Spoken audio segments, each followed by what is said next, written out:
on the Senate floor Thursday, quote, "I can guarantee that we are going to put Democrats on the record." The president has said he won't sign any other legislation until this bill, known as the Safeguard American Vote Eligibility or Save America Act, is passed. Bernie Bennett, Washington. About 3,800 workers at one of the nation's largest meatpacking plants went on strike in Colorado this morning. Union representatives say it's the first strike at a U.S. beef slaughterhouse since the 1980s. Stock prices higher. News and analysis at townhall.com. For baseball's tallest hitters, robot umpires should bring consistency to a tricky strike zone. The robot umpire system for overturning ball strike calls is going to be used in regular season games in the majors this year. The abbreviation for the setup is ABS, but the most important letters when it comes to the change just might be SIZE, as in the strike zone for some of the game's tallest players. The top and the bottom of the strike zone for baseball's biggest giants have long been two difficult areas for umpires, but the ABS system provides an opportunity for a closer look.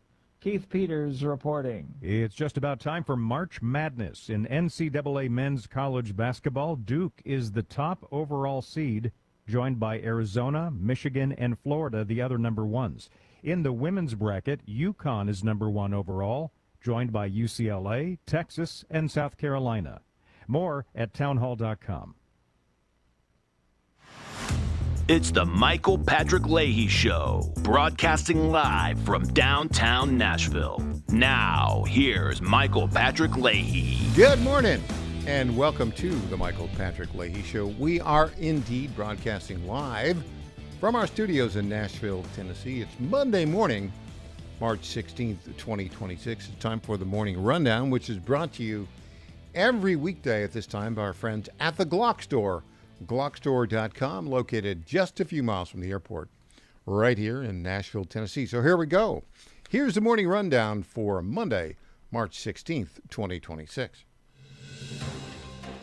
Number one, it's day 16 of Operation Epic Fury. We have decimated Iran's capabilities, but they are digging in on two very specific areas. They're trying to shut down or keep shut the Straits of Hormuz, and they are continuing drone attacks, which are having some effect. Number two, President Trump is about to announce a coalition of countries to protect shipping in the Straits of Hormuz. 20% of the oil in the world goes through the Straits of Hormuz. Number three, regime media trying to paint the war as going badly for the United States. It's not entirely honest, is it? Number four, more and more backups at airports as Democrats continue to keep airports shut down by not funding the Department of Homeland Security. It's almost as if they want the United States to fail. Almost. How about that? Number five, well, we've got this very weird Tucker Carlson story. We'll talk about this in our next segment. Was he set up by Donald Trump to feed bad information to the Iranians? And is there a potential legal investigation going on there by the CIA and by the Department of Justice? We'll hear from Miranda Devine, who was actually his purported, was going to be his biographer, and by Tucker himself. Number six, we have another update on Estefany Rodriguez Flores, the Colombian-born Spanish-language journalist who was detained by ICE and who has he's got a detention hearing, a bond hearing, I think today, down in Louisiana. She's been detained, but also there's a habeas corpus that hearing that will be held, I think, either Tuesday or Wednesday this week. Tom Pappert will join us at the bottom of the hour about that. Number seven, in hour two, Misrule of Law blog author Mark Pulliam joins us, and he's going to talk about the left's plan to plant jurors in cases that are politically significant.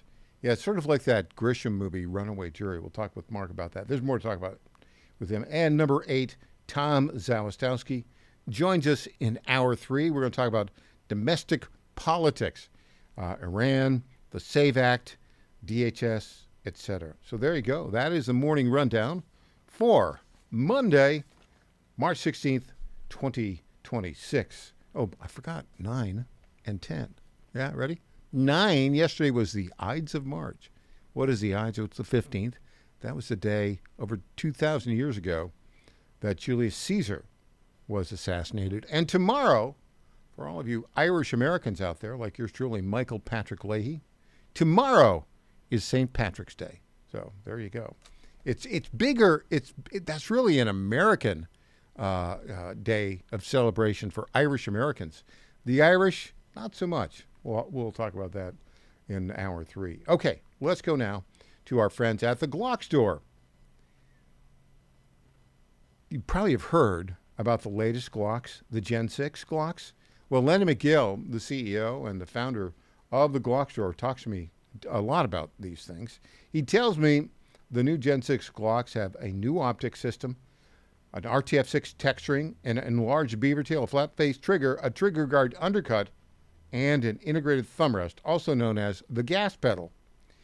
Lenny tells me the Gen 6 Glocks are definitely the most refined Glocks ever produced. Now, the Glock store has the first shipments of these things, these great G6, Gen 6 G17s, 19s, and 45s, but they've come and gone because you can pre-order them. Now, here's what you do.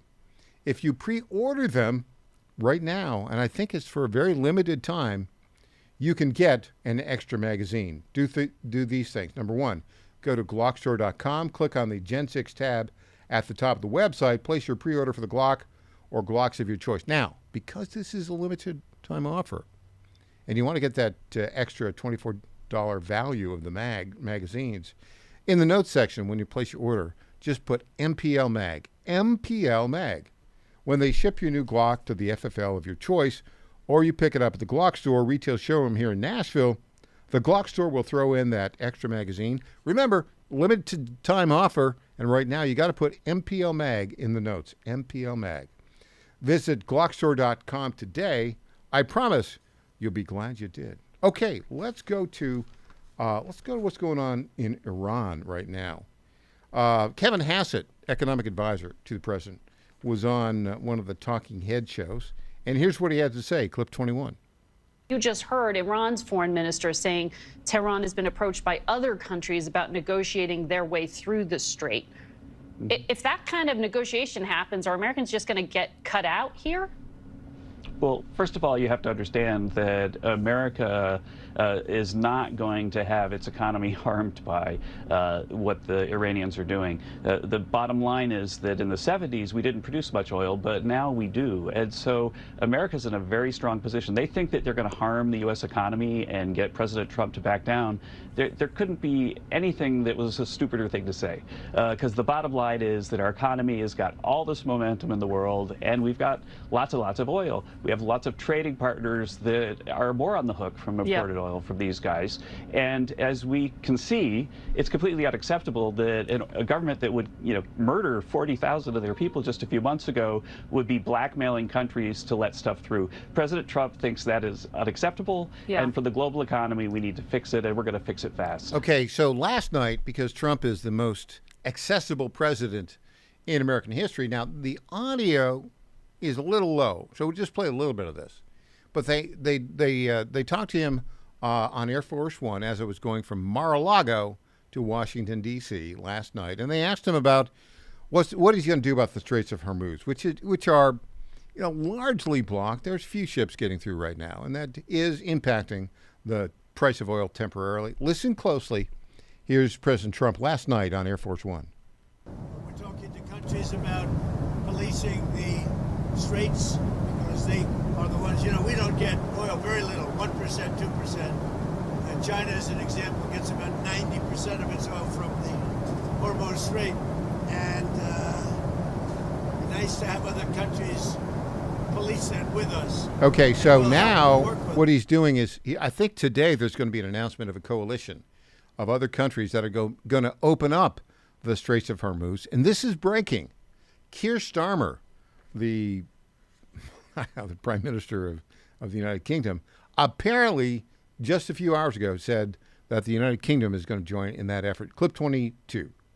We've already acted alongside other countries to release emergency oil stocks at a level that is completely unprecedented.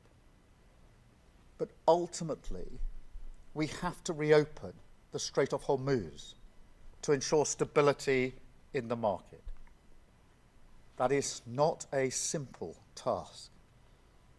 So we're working with all of our allies, including our European partners, to bring together a viable collective plan that can restore freedom of navigation in the region as quickly as possible. Okay, so a little Weasley there. A viable collective plan. What's that mean? Clip 16, let's get a little bit of Trump here on this last topic. Yes, you just said it is a little excursion, and you said it is a war. So which one is it? Well, it's both. It's both. It's an excursion that will keep us out of a war. There you go. That's Trump on that. Hey, when we come back, we're going to shift gears a little bit. We're going to listen to Miranda Devine, who was the biographer of Tucker Carlson until he got fired at Fox, and now she doesn't recognize him. And then he did this weird story about the CIA and Iran and Trump and Tucker having information planted that he shared with Iran, allegedly. When we come back, we'll have that story. I'm Michael Patrick Leahy.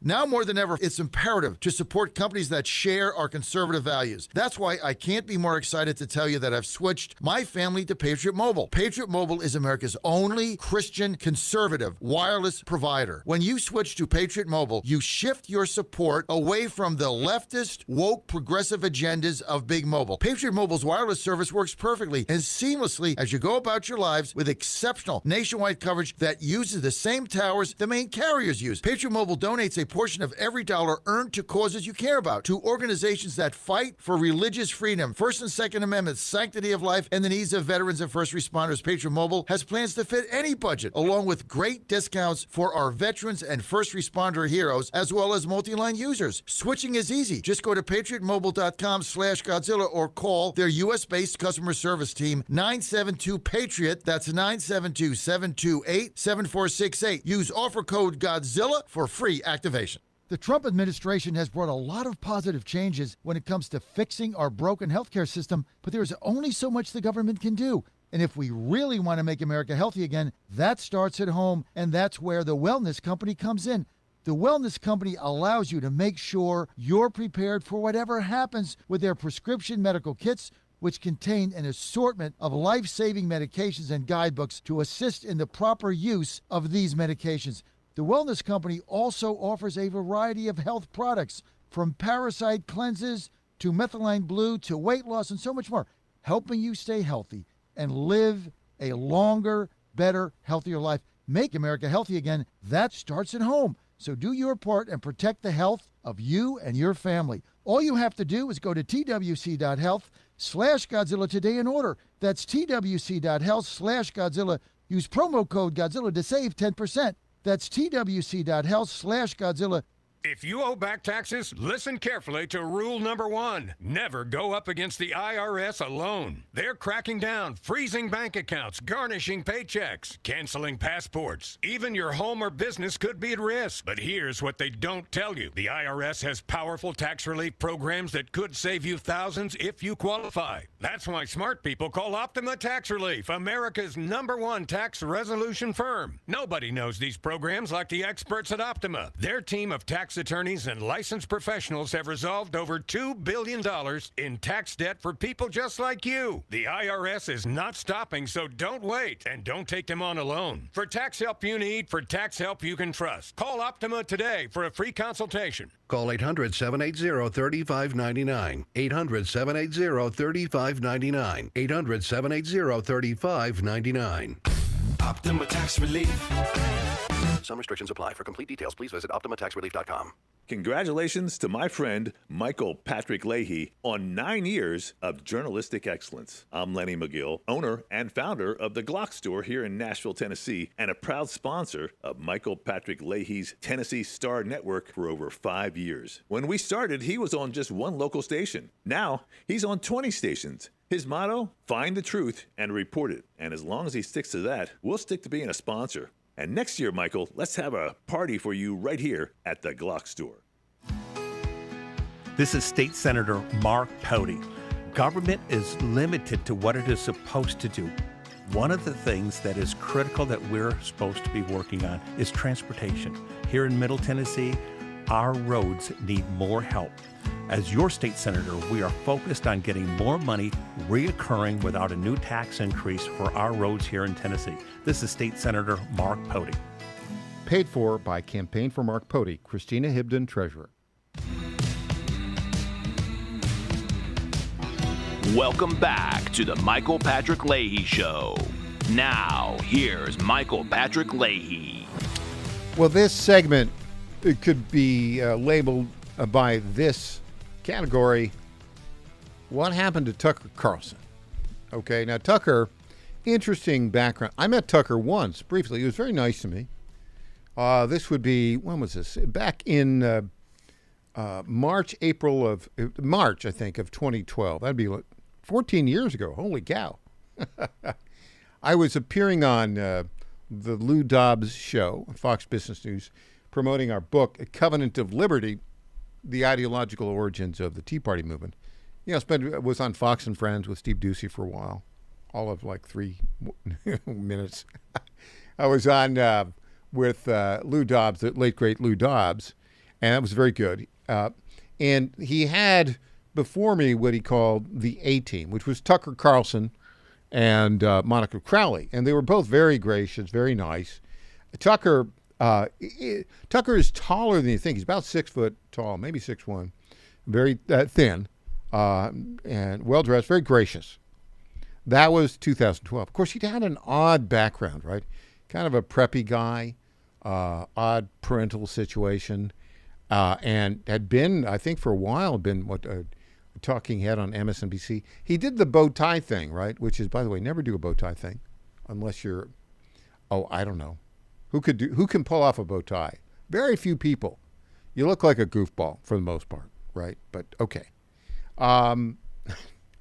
Okay. Let's hear from all the bow tie guys. 615-814-2878. 615-814-2878. 2848. 615-814-2848. It's early. Let me do 615-814-2848.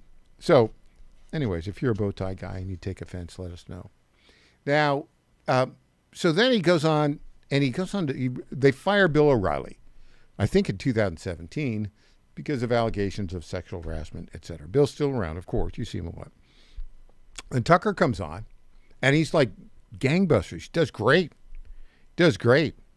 But then they fire him in 2023 and think, oh, what's going on with that? Well, since they fired him, Tucker has not done well. And Miranda Devine, who was his colleague at Fox News, explains a little bit of what might have happened. And now we'll get into this crazy story about Tucker supposedly talking with Iranian leaders and allegedly maybe giving away secrets and Trump setting him up and all that kind of crazy stuff. All right, let's go. Here's Miranda Devine talking about it. I mean, Tucker, who I was very friendly with when he was at Fox. I was on his show all the time. He asked me to write his biography. I was halfway through it when he left Fox in, mysterious circumstances, let's say. And so I was close to him, but I don't recognize what's happened with his podcast now, because I think, he comes from a good place, which is he genuinely is anti-war to a point that I don't think people really understand. He was kind of in the neocon world when he first, started out in journalism, and he was working for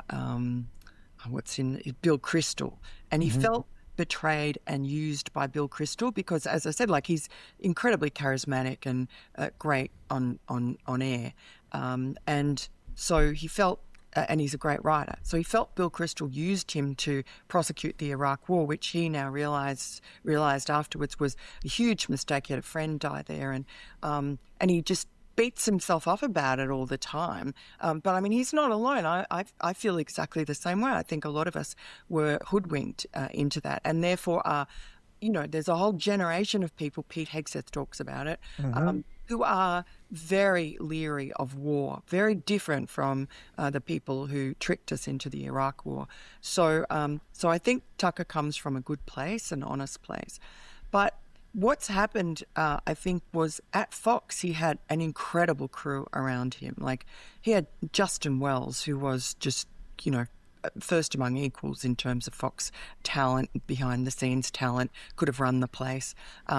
He was his executive producer. Yeah. He had people like Charlie Cougar and a whole retinue of real geniuses. And you don't get to be number one in cable for so many years without a good team. And that was leveraging Tucker's immense talent and turning it into gold. And I think Tucker suffers from having lost those people. Obviously, when he left Fox, he couldn't keep them on, and he's pretty isolated. He is pretty isolated, and he's gone off in a very bad way now.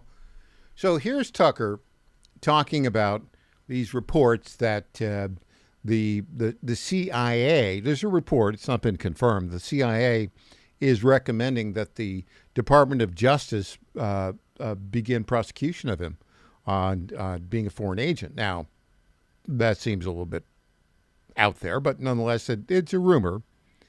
But here's Tucker talking about it. Clip number 1. So the other day I found out that the CIA is preparing some kind of criminal referral against me, a crime report, to the Department of Justice on the basis of a supposed crime I committed. What's that crime? Well, talking to people in Iran before the war. They read my texts. So the crime under consideration apparently would be the Foreign Agent Act or something like that, acting as an agent of a foreign power. And I don't expect this to go anywhere. I'm not too worried about an actual criminal case against me for a bunch of reasons. One, I'm not an agent of a foreign power. Unlike a lot of people commenting on U.S. politics and global affairs, I have only one loyalty, and that's the United States, and have never acted against it. Its interests are the only interests I care about because I'm from here and I have a lot of kids. So that's not a concern. I've also never taken money from anybody. Don't need it, don't want it, and that's provable. And moreover, it's my job to talk to everybody all the time and try and figure out what's happening around the world. That's literally what I do for a living, and I'm not going to stop doing that, nor should I don't think. I'm also an American. I can talk to anybody. I have no secrets to divulge. So legally, I think the case is ludicrous, and I doubt it will even become a case. I'm bringing this up for a couple of reasons, though, and they're pretty obvious. One is that countries tend to become more authoritarian in wartime. It's just the nature of war. People are dying. The stakes are high. People's emotions have risen to a very high point, to a crescendo. And so there's much less tolerance for any kind of dissent in the homeland. The irony, of course, is the United States fights wars on behalf of freedom, but there's always less of it here in our country during war. So that's a widely recognized phenomenon, and it's likely to happen now, too. Another point to make that is worth knowing is that the USIC, the intelligence agency, spy on Americans. Now, you probably knew that, and it's been revealed a lot, including by Julian Assange and Ed Snowden, both of whom are threatened with death for revealing it, but everyone knows. But it's probably a little more widespread than most people understand. Okay, so that's Tucker talking about it.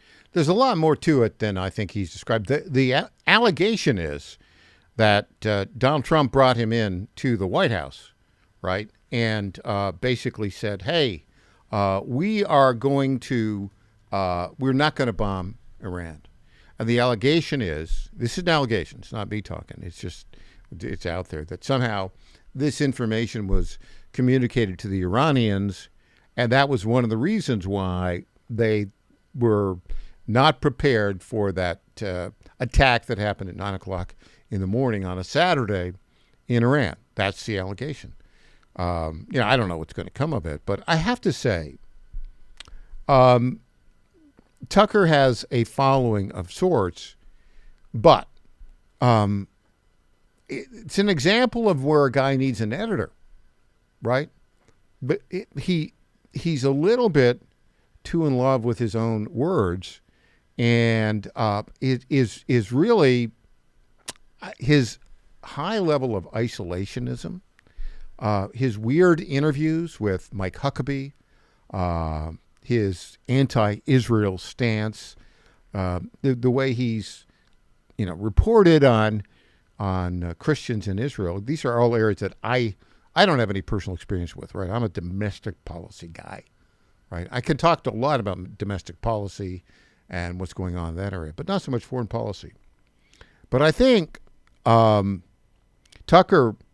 has lost credibility in a very, very significant way. And I don't see him getting it back. I don't see it at all.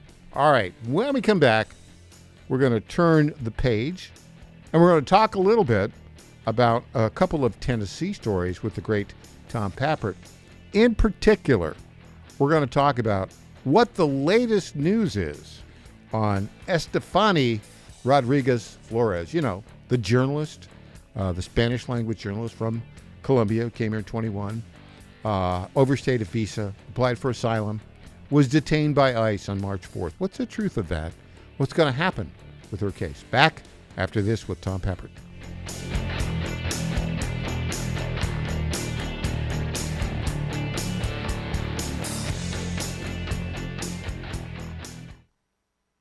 Now more than ever, it's imperative to support companies that share our conservative values. That's why I can't be more excited to tell you that I've switched my family to Patriot Mobile. Patriot Mobile is America's only Christian conservative wireless provider. When you switch to Patriot Mobile, you shift your support away from the leftist, woke, progressive agendas of Big Mobile. Patriot Mobile's wireless service works perfectly and seamlessly as you go about your lives with exceptional nationwide coverage that uses the same towers the main carriers use. Patriot Mobile donates a portion of every dollar earned to causes you care about, to organizations that fight for religious freedom, First and Second Amendments, sanctity of life, and the needs of veterans and first responders. Patriot Mobile has plans to fit any budget, along with great discounts for our veterans and first responder heroes, as well as multi-line users. Switching is easy. Just go to patriotmobile.com/Godzilla or call their U.S.-based customer service team, 972-PATRIOT. That's 972-728-7468. Use offer code Godzilla for free activation.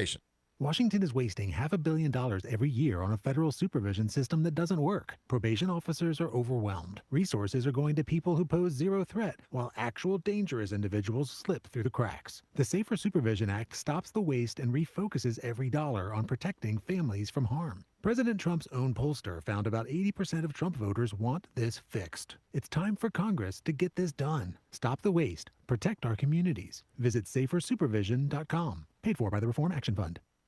Right now, union label legislators in Richmond are pushing to impose union monopoly bargaining on all Virginia state and local government workers. Unbelievable. That will cost taxpayers billions while reducing state and local governments' flexibility to deliver services to constituents efficiently. In fact, years ago, the Heritage Foundation, they found that government monopoly bargaining in a state cost a family of four $3,000 in increased taxes per year. Let that sink in.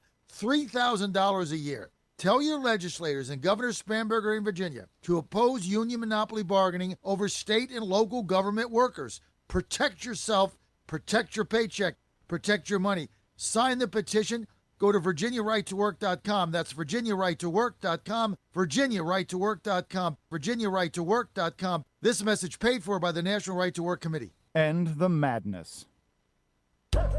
Is your pet ready for some pawsome fun? At Creekside Pet Hotel in Kennesaw, every day is a tail-wagging adventure. Whether they're romping with friends in day camp, enjoying a staycation in our cozy boarding, or getting pampered in our luxury spa, we make sure every furry guest gets the royal treatment. Happy pets, wagging tails, and the best care. What more could they ask for? Book your pet's perfect getaway today at CreeksidePetHotel.com or give us a call at 770-422-4700. My fellow Americans, I have to tell you about my good friends at D.T. McCall & Sons. They have furniture and appliances and a lot more. They've been family-owned in Middle Tennessee for over 100 years, and they're not going to rip you off. No hidden charges, no delivery charges, no charges for all of the crazy things. These are sick people at the lumber yards. These are very sick people. They charge you for cords and hoses and haul-off. They charge you for all of these things. They call them hidden charges. It's the type of surprise that you don't want to see. It's like an October surprise, but it's worse. D.T. McCall & Sons, they're not going to do that. They're great people. They're going to give you a great deal. With locations in Lebanon, Carthage, Lafayette, Cookeville, and Franklin, D.T. McCall & Sons will give you the deal of your life. Check them out today or go to dtmccalls.com. Impersonator not endorsed by Donald Trump. Welcome back to the Michael Patrick Leahy Show. Now, here's Michael Patrick Leahy.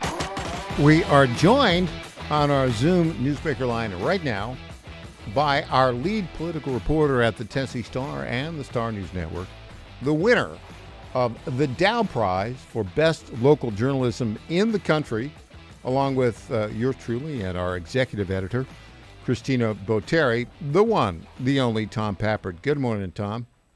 Good morning, Michael. Well, you know, we continue all of our reporting on all of these legal delays that various advocates for illegal aliens are conducting. And the immediate case is the case of Estefany Rodriguez Flores. Let's start with this before we get into sort of the background. As we speak, where is Estefany Rodriguez Flores? It's interesting, Michael. I thought the answer was Louisiana because today she has a hearing scheduled in immigration court. She's going to determine or find out whether she will be granted bond and released back into the interior of the United States of America. But under the Trump administration, things move a little more smoothly. She's not being transported there. No, she's actually at a detention facility in Alabama, and she will be, I guess, zooming in just like I am now.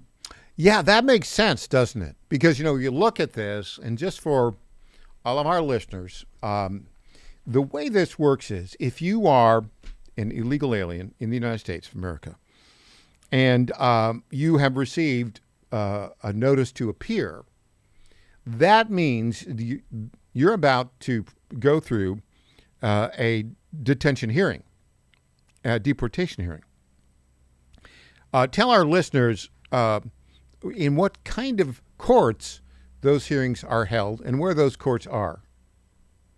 Well, this is not in your standard U.S. District Court. This is in immigration court, and it's in specifically the Department of Justice Executive Office of Immigration Review, EOIR. If you ever see that in news reporting, now you know to what it refers. And these these judges, I should say, are not congressionally approved. They are instead hired as though they are normal citizens. And the Trump administration has greatly expanded this. He's also brought in four other government attorneys. I think we've had at this point JAG officers representing and serving as judges in this capacity.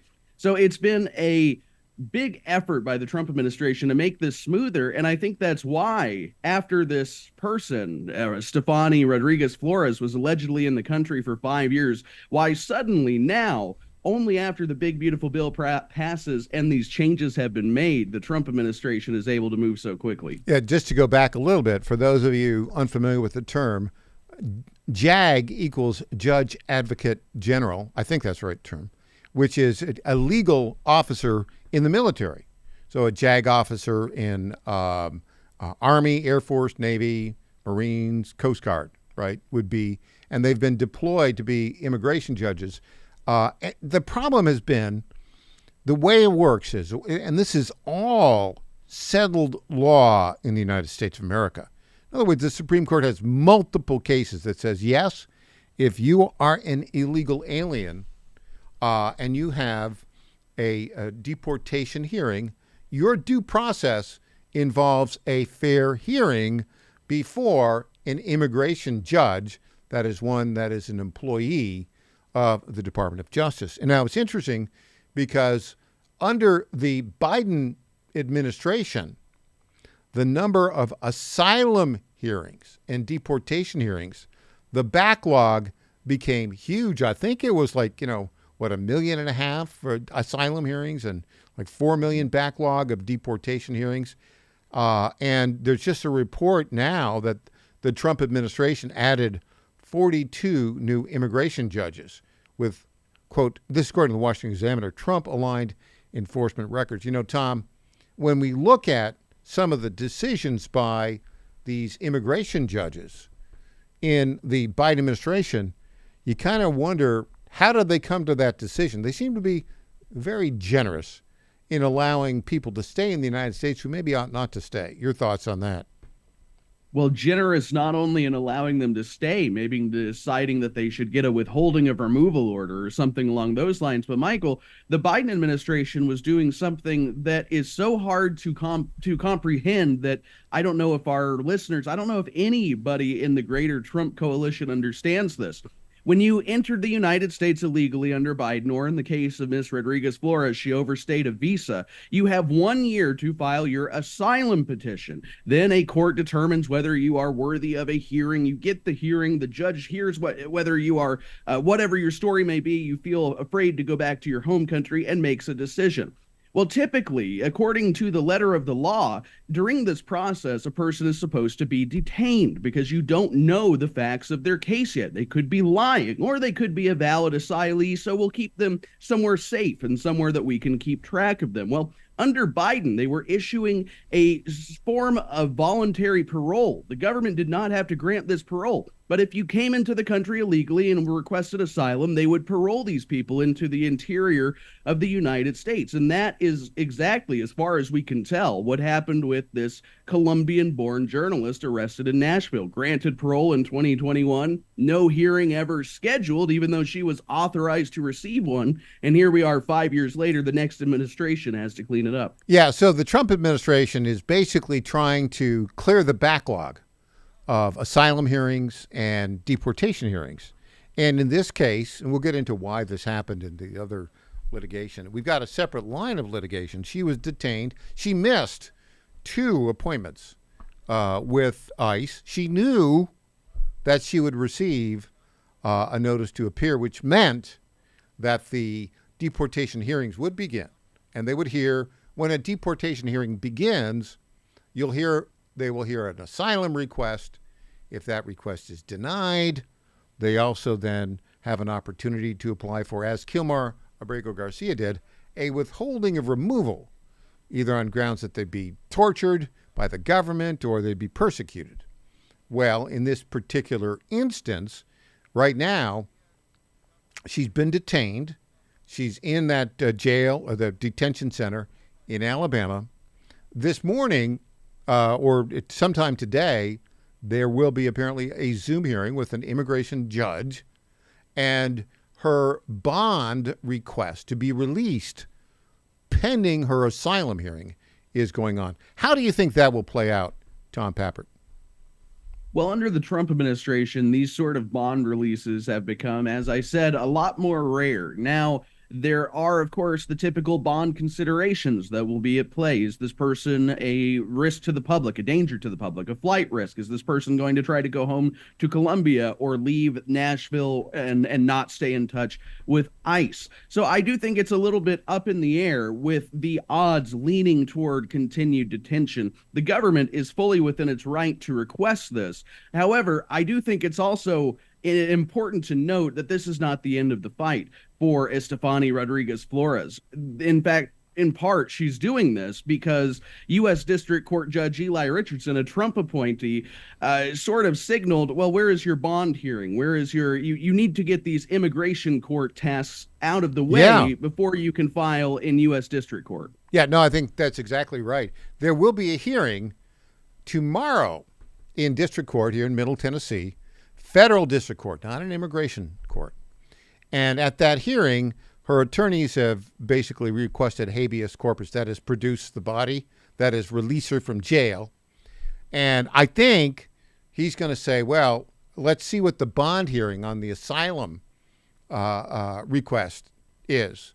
I would be a little more, I think it's a little bit more likely that the immigration judge might release her on bond, I think.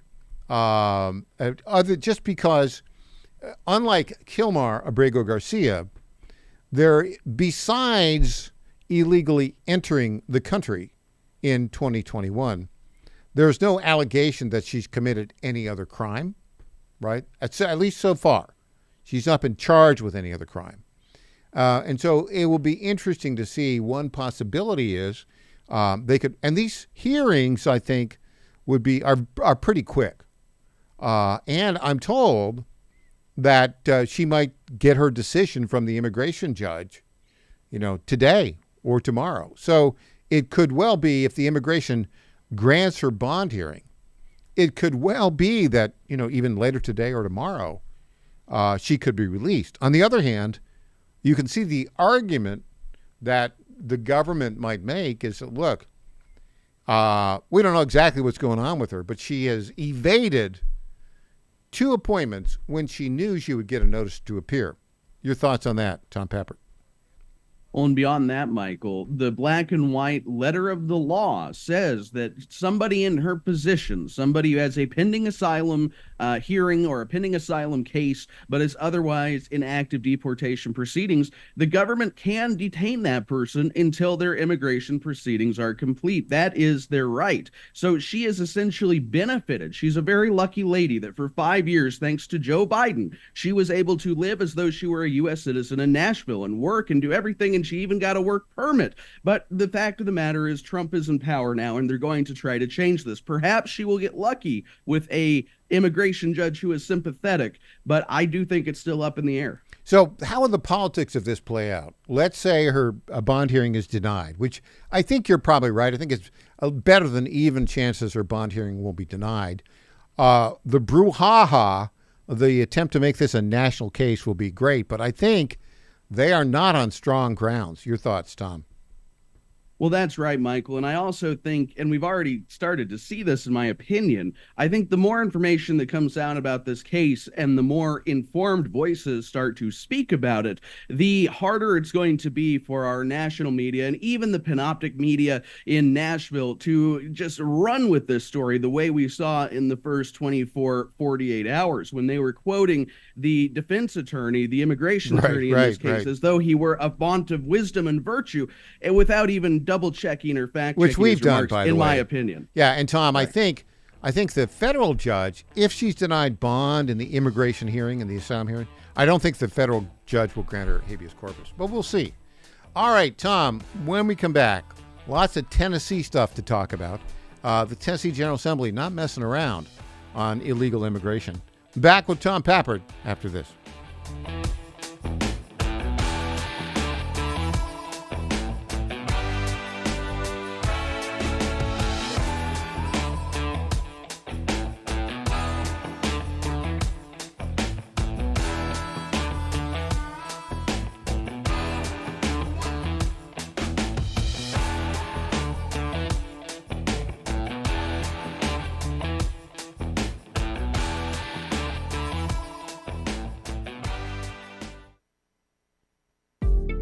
Is a record player the best way to listen to music?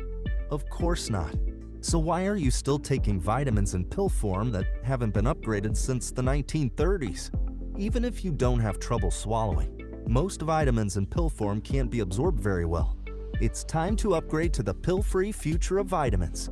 Advanced nutrition company, Healthy Cell, created a patent-pending ingestible gel that is clinically proven to have 265% the absorption rate of tablets. These physician-formulated supplements come in a small gel pack. You tear off the top and shoot it down. You can also mix it in water. They taste great, they're convenient on the go, and they're more natural too, without chemical binders, fillers, and coatings. Go to HealthyCell.com and use code GODZILLA for 20% off your first order of any product. That's HealthyCell.com. HealthyCell.com. Is your pet ready for some pawsome fun? At Creekside Pet Hotel in Kennesaw, every day is a tail-wagging adventure. Whether they're romping with friends in day camp, enjoying a staycation in our cozy boarding, or getting pampered in our luxury spa, we make sure every furry guest gets the royal treatment. Happy pets, wagging tails, and the best care. What more could they ask for? Book your pet's perfect getaway today at creeksidepethotel.com or give us a call at 770-422-4700. They got a bill going up to allow casino gambling on your phone, not regulated. They call it iGaming, and it's bad. You put $10 in, it's gone. This is insane beyond belief. Leads to loss of jobs, increased gambling addiction, putting families at risk. How do you regulate it? How does the state tax it? Is it sponsored by the casinos? No, this is another company that wants casino gambling on your phone in Virginia. Like my head is exploding. Call 804-698-7400. Tell your senator vote no to iGaming. I have no idea why Mamie Locke would introduce such a horrible bill. This thing is probably going to pass if we don't stop it.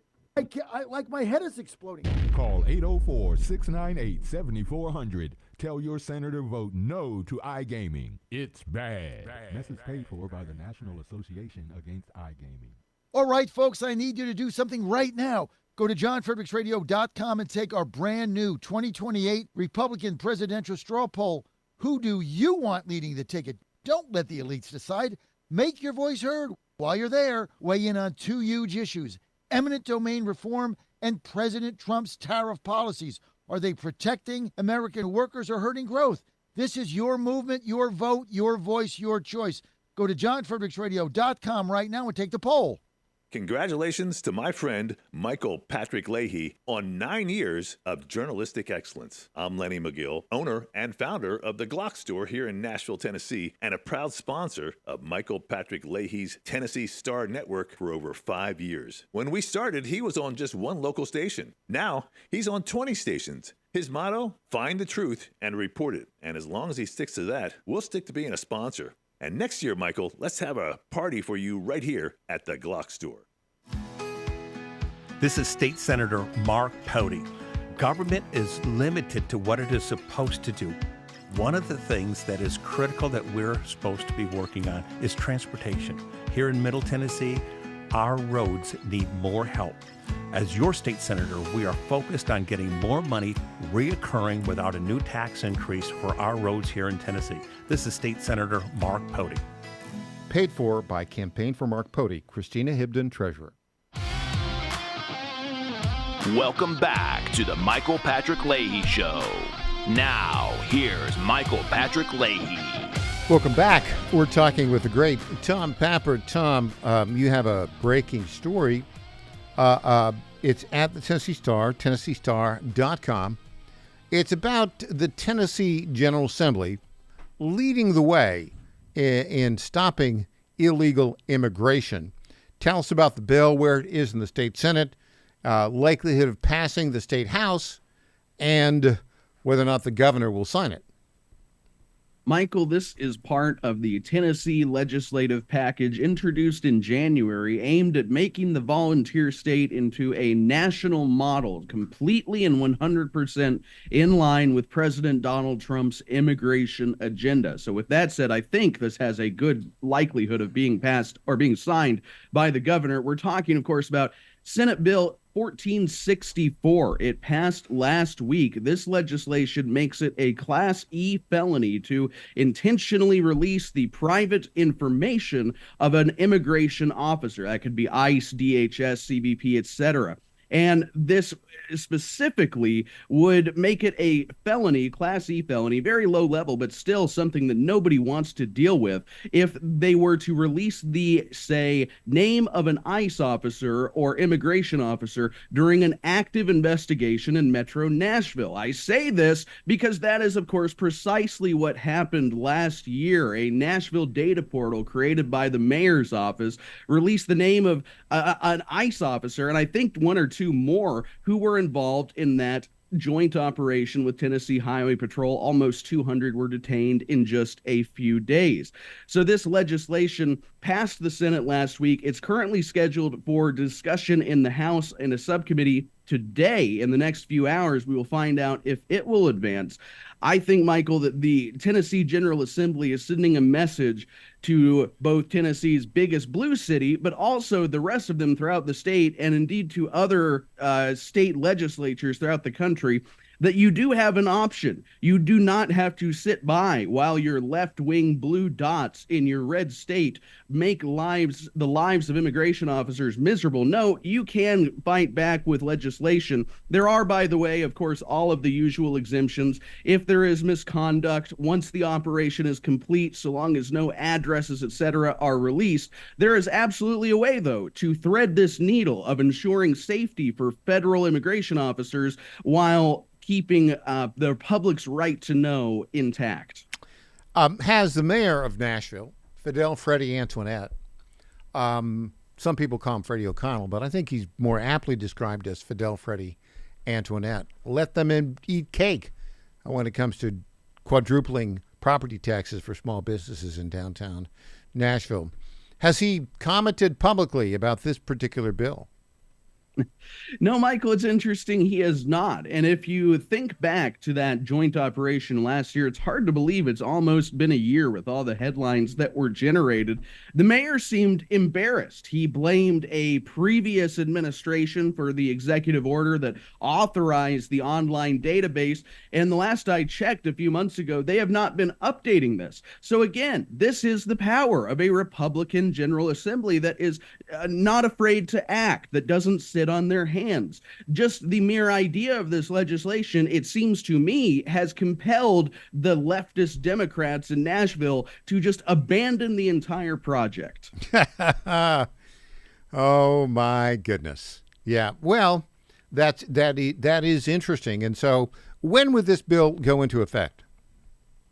It will go into effect, if memory serves, I haven't looked at it since last night, as soon as the bill is signed into law. So later this, or coming up in the next few months, assuming the House passes its version and makes it identical to the Senate, I don't think this is going to be an issue. And Michael, this is the type of progress we're seeing in all of these bills. I think it was a total of 9. There's only been one that is sort of eliminated via some action by the Attorney General. He gave some advice on it. But the rest of this legislation is marching forward at a breakneck pace. And I think that when we write the roundup in another couple of weeks as the legislative session ends, maybe another month or two, people are going to be shocked to find out exactly what Tennessee is doing to help the Trump administration. By the way, we just have this breaking news. On Wednesday afternoon, we will have an exclusive long-form interview, Michael Patrick Leahy interviews, with Andy Ogles.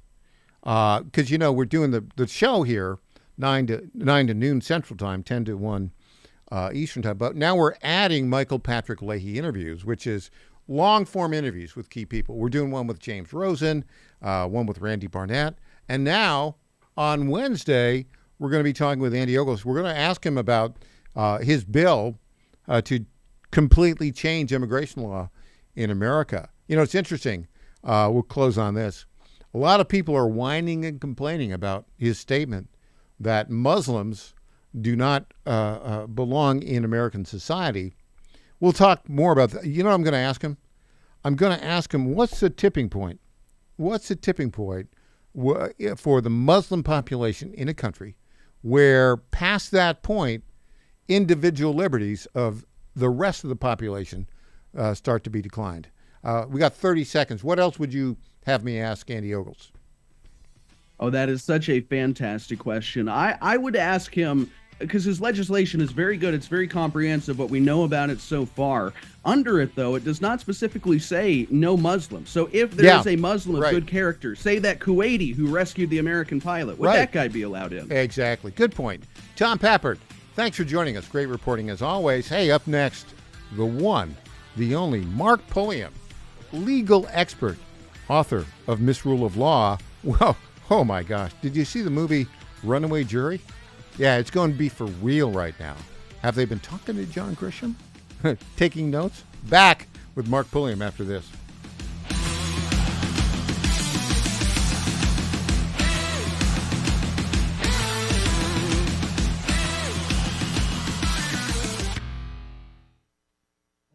Each of us is born with 30 trillion cells that make us. These cells determine how we feel, perform, sleep, focus, and how long we live. And to live our best life, all we have to do is feed our cells properly. But most supplements don't reach our cells, keeping us from reaching our full potential. Make every cell count with Healthy Cell. Founded with a mission to empower people to take control of their own health at the most fundamental level, the cell.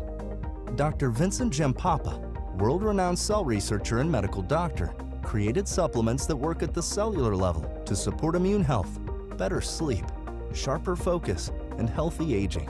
Go to healthycell.com and use code GODZILLA for 20% off your first order of any product. That's healthycell.com, HEALTHYCELL, and use code GODZILLA for 20% off. President Trump is already transforming Washington, D.C., making it the safest, cleanest, and most beautiful city in the world. But we need fighters on the ground to keep it going. I'm John Fredericks, and I'm running for chairman of D.C. GOP Ward 2 to make sure Trump's vision for this city becomes a reality. Safe streets, clean neighborhoods, and yes, rat-free. Go to MakeDCGreat.com. That's MakeDCGreat.com right now and send a donation. Let's finish what President Trump started. Donation limit $200. I'm John Fredericks, and I paid for this ad. John Fredericks loves his radio and TV audience, but did you know how to follow the Godzilla of Truth wherever you go? Download the John Fredericks Radio Show app to listen live nationwide. For the daily chit-chat, Trucking the Truth, download the Getter app and join the morning fun on Getter Live from 6 to 10 a.m. Follow John Fredericks on Getter, Truth Social, or Twitter at JF Radio Show. This is WJFN, Goochland, Bonaire, Chester, and WJFV, Portsmouth. News this hour from Town Hall. I'm Greg Clugston in Washington. President Trump may postpone his long-anticipated trip to China later this month. President looks forward to visiting China. The dates may be moved. As Commander-in-Chief, it's his #1 priority right now to ensure the continued success of this operation, Epic Fury. So we'll keep you posted on the dates as soon as we can. White House Press Secretary Caroline Leavitt. Israel is reporting damage in central areas after Iran launched more missiles today. Iranian drones also caused flight disruptions at Dubai International Airport. On the war front, Admiral Brad Cooper, who commands U.S. Central Command, says the military is focused on Iran's threats to freighters carrying oil and natural gas in and around the Strait of Hormuz. Through a combination of air, land, and maritime capabilities, we have successfully destroyed over 100 Iranian naval vessels, and we aren't done. We will continue to rapidly deplete Iran's ability to threaten freedom of navigation in and around the Strait of Hormuz. The closure of that strait has triggered higher energy prices. AAA says today's national average for gasoline is $3.71 a gallon. Lots of extreme weather hitting the U.S., says National Weather Service meteorologist Brian Hurley. There are about 7.8 million people under blizzard warning. We have another 217,000 under winter storm warnings. There's high wind warnings affecting 7 million people. There is a tornado watch affecting 5.5 million. Severe thunderstorm watch is affecting 6.5 million. Airline CEOs are urging Congress to reach a solution so transportation workers can get paid. The Department of Homeland Security has had no funding now for 1 month. Stocks are trading in positive territory in early trading today, up more than 1%. The Nasdaq ahead by 280. More at townhall.com. Health insurance rates are surging in America, leaving millions without affordable options. If you're sick of having paychecks eaten up by healthcare costs or dealing with mega corporations, then listen to this. Christians don't need to waste money on a broken system. That's why I want to tell you about Christian Healthcare Ministries. It's an alternative to traditional health insurance at half the cost. With CHM, fellow believers contribute monthly to help pay each other's medical bills. There's no enrollment period, so you can join anytime. And you aren't restricted to provider networks, so you choose the doctors and hospitals you want. It's that simple. CHM is not insurance. It's a ministry that puts faith into action. Feel the difference of financial support and biblical care from fellow believers. Join CHM today by visiting chministries.org/wellness. That's chministries.org/wellness. We're learning more about the 6 U.S. service members who died in last week's air crash over Iraq. Here's correspondent Julie Walker. The U.S. military identifying the 6 service members who died last week when their refueling plane crashed in western Iraq.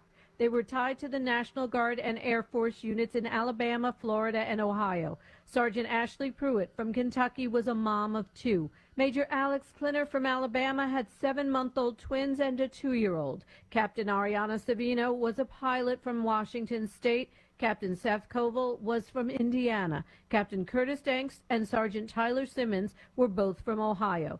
U.S. Central Command has said the crash happened while in friendly airspace. The other plane landed safely and investigation is underway. I'm Julie Walker. Wall Street again, the Dow ahead by 465 points. That's an increase of 1%. News and analysis, townhall.com. The United States has made an historic shift in its trade dynamics. America is importing more goods from Taiwan than from China for the first time in decades. This change is primarily attributed to the implementation of tariffs and a substantial surge in demand for technology products, particularly those related to artificial intelligence. That's correspondent Ron Taylor reporting. A former Colorado funeral home owner faces 20 years in prison after giving families fake ashes. She helped her ex-husband hide nearly 200 decomposing bodies. Carrie Halford is asking for leniency when she is sentenced later in the day. The WNBA's commissioner says progress is being made toward getting a new collective bargaining agreement. The two sides met for another marathon negotiating session yesterday. It didn't end until about 3 o'clock this morning, and more talks are scheduled for later today. More on these stories at townhall.com. It's the Michael Patrick Leahy Show, broadcasting live from downtown Nashville. Now, here's Michael Patrick Leahy. Welcome back. We are joined in studio by retired attorney, author of the Misrule of Law blog, great friend, legal expert, one of the leading legal experts in the state of Tennessee, the one, the only, Mark Pulliam. Welcome, Mark. Good morning, Michael. Did you see the movie Runaway Jury? Yeah. That John Grisham movie. John Grisham movie. The lead character was Gene Hackman was the attorney for the quote bad guys, representing I think gun manufacturers, right? And it tells you the bias of Hollywood. And the John Cusack character, the protagonist, and his girlfriend had spent their adult lives trying to, quote, bring to account the gun manufacturers and a gun that had killed the brother of the girl. And it talked about how they spent years trying to get on a jury. And the story was they finally got on a jury and ended up in that jury. The decision was, against basically bankrupting the gun manufacturer. And that was their intention to get on the jury, to pretend to be unbiased, and then to sway the outcome to the favor of left-wing politics. Now, that was fiction, Mark, but sometimes fiction presages reality. Well, and if I recall, that was a civil case, and in order to bankrupt the gun company, you would need to have a unanimous verdict in favor of the plaintiffs. In a criminal case, all you need is one vote for acquittal, and you prevent conviction. So right. That's the wrench in the works. So this is in the news right now because it's being ginned up by the left against the Trump administration in Washington, D.C. and other blue jurisdictions. And so I call it jury nullification as another anti-Trump tactic. You have to hand it to the Democrats for being so devious, so fiendishly clever, and absolutely ruthless. They use all of the tools available to them very effectively, and unfortunately, oftentimes Republicans do not. Well, Republicans, they're a little bit lazy, and they think, well, because this is fair and common sense, everybody will see it. And they don't really take seriously the deviousness of the whole left-wing Democrat apparatus. And they just don't have a sense of going for the jugular, and the Democrats know how to go for the jugular. So you look at what the left has done in terms of destabilizing and undermining our rule of law. So they defund the police. They elect Soros-funded prosecutors who refuse to enforce the law. They have, unfortunately, thanks to Presidents Obama and Biden, a whole group of rogue judges in the federal district courts. The district court judges are, are just awful. If it's an Obama-appointed or Biden-appointed federal district court judge, you are not going to get justice from them. Exactly. And now the left is organizing and training potential jurors to, if they're called to be on a jury, and they're encouraging people to make sure that your address is correct on your driver's license and your voter registration, so that you will be called for a jury, or more likely to be called. And then once you're called, they train them to ignore the law and vote to acquit if it's a enforcement of a federal law that you don't like. And this is called jury nullification. And the concept itself is not new, but it's now being harnessed, like a lot of things, in the direction of anti-Trump activism. And for all these reasons, the rule of law has never faced a greater onslaught of challenges. No, and really, it's about public confidence in the rule of law. You go back over 1,000 years to our English roots. The idea is that you would be tried by a jury of your peers, and that because they were your peers, people would accept the outcome of the trial.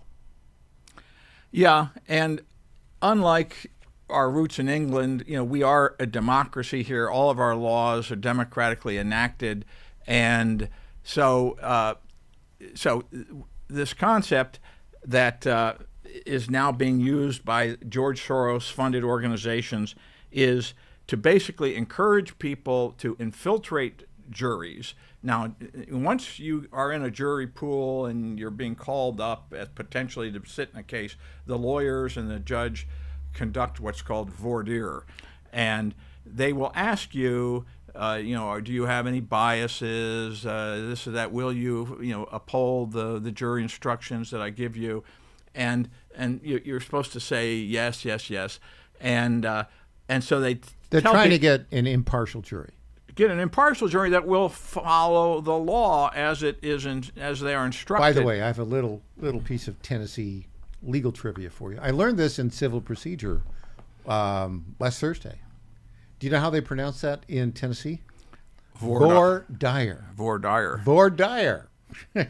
Well, I think we're not obligated to speak French in the U.S., and any variation is... Let me read the story from the Washington Free Beacon that you gave me. Quote, a left-wing activist group is teaching liberals in Washington, D.C. and across the United States how to increase their chances of serving as jurors on cases brought by the Trump Department of Justice so they can undermine its chances of securing convictions. Training materials reviewed by the Washington Free Beacon show Freedom Trainers, whose fiscal sponsor is the George Soros-funded group Community Change, is working to make jury nullification a go-to legal weapon for the left.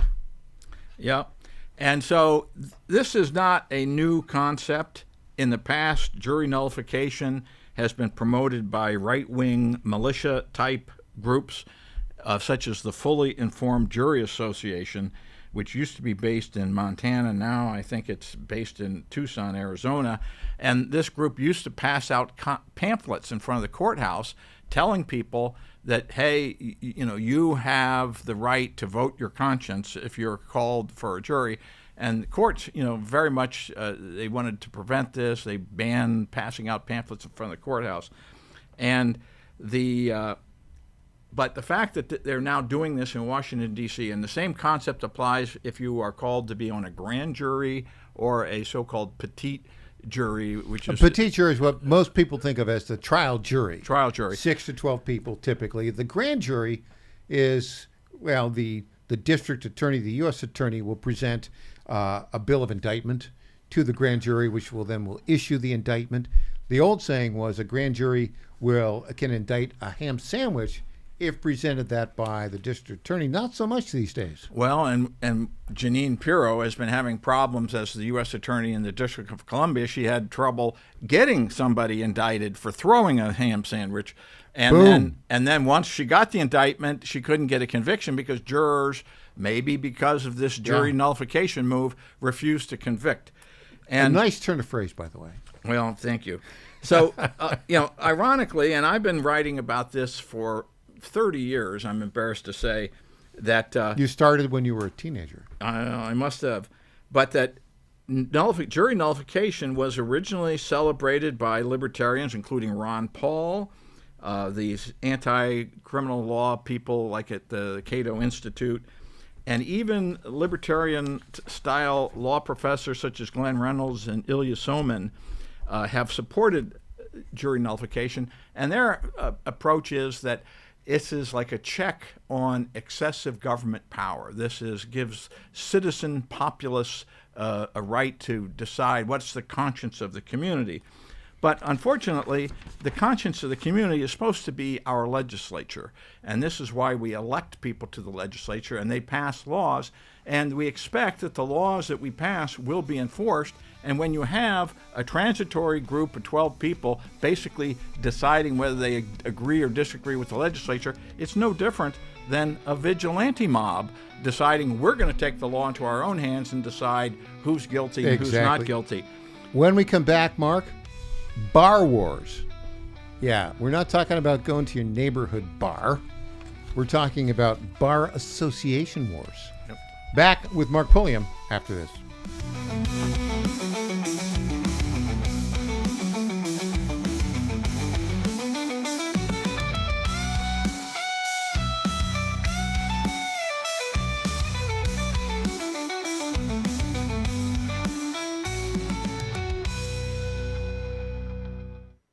Hey folks, Al Green here for SatPhone. When you're on the go, you want to know you're connected. If it's a family vacation or an off-the-grid escape to a remote destination, having reliable communication helps you feel safe and secure. You can't afford to find yourself in a dead zone. That's why you need SatPhone. SatPhones are reliable, durable, and give you global coverage. If you can get outside, you can get in touch. It's that simple. Make calls from your SatPhone to any regular cell phone in the United States. The phones are a $1,500 value, but you can get yours free. Just sign up for a 15-month plan, $94.95 a month. Get 150 minutes monthly that roll to the next month. Go 3 months without using them, that's fine. Yes, 3 months, 450 minutes, all yours. Visit SAT123.com or call 855-980-5830. SAT123.com, 855-980-5830. Get surety and security with your sat phone. Call now.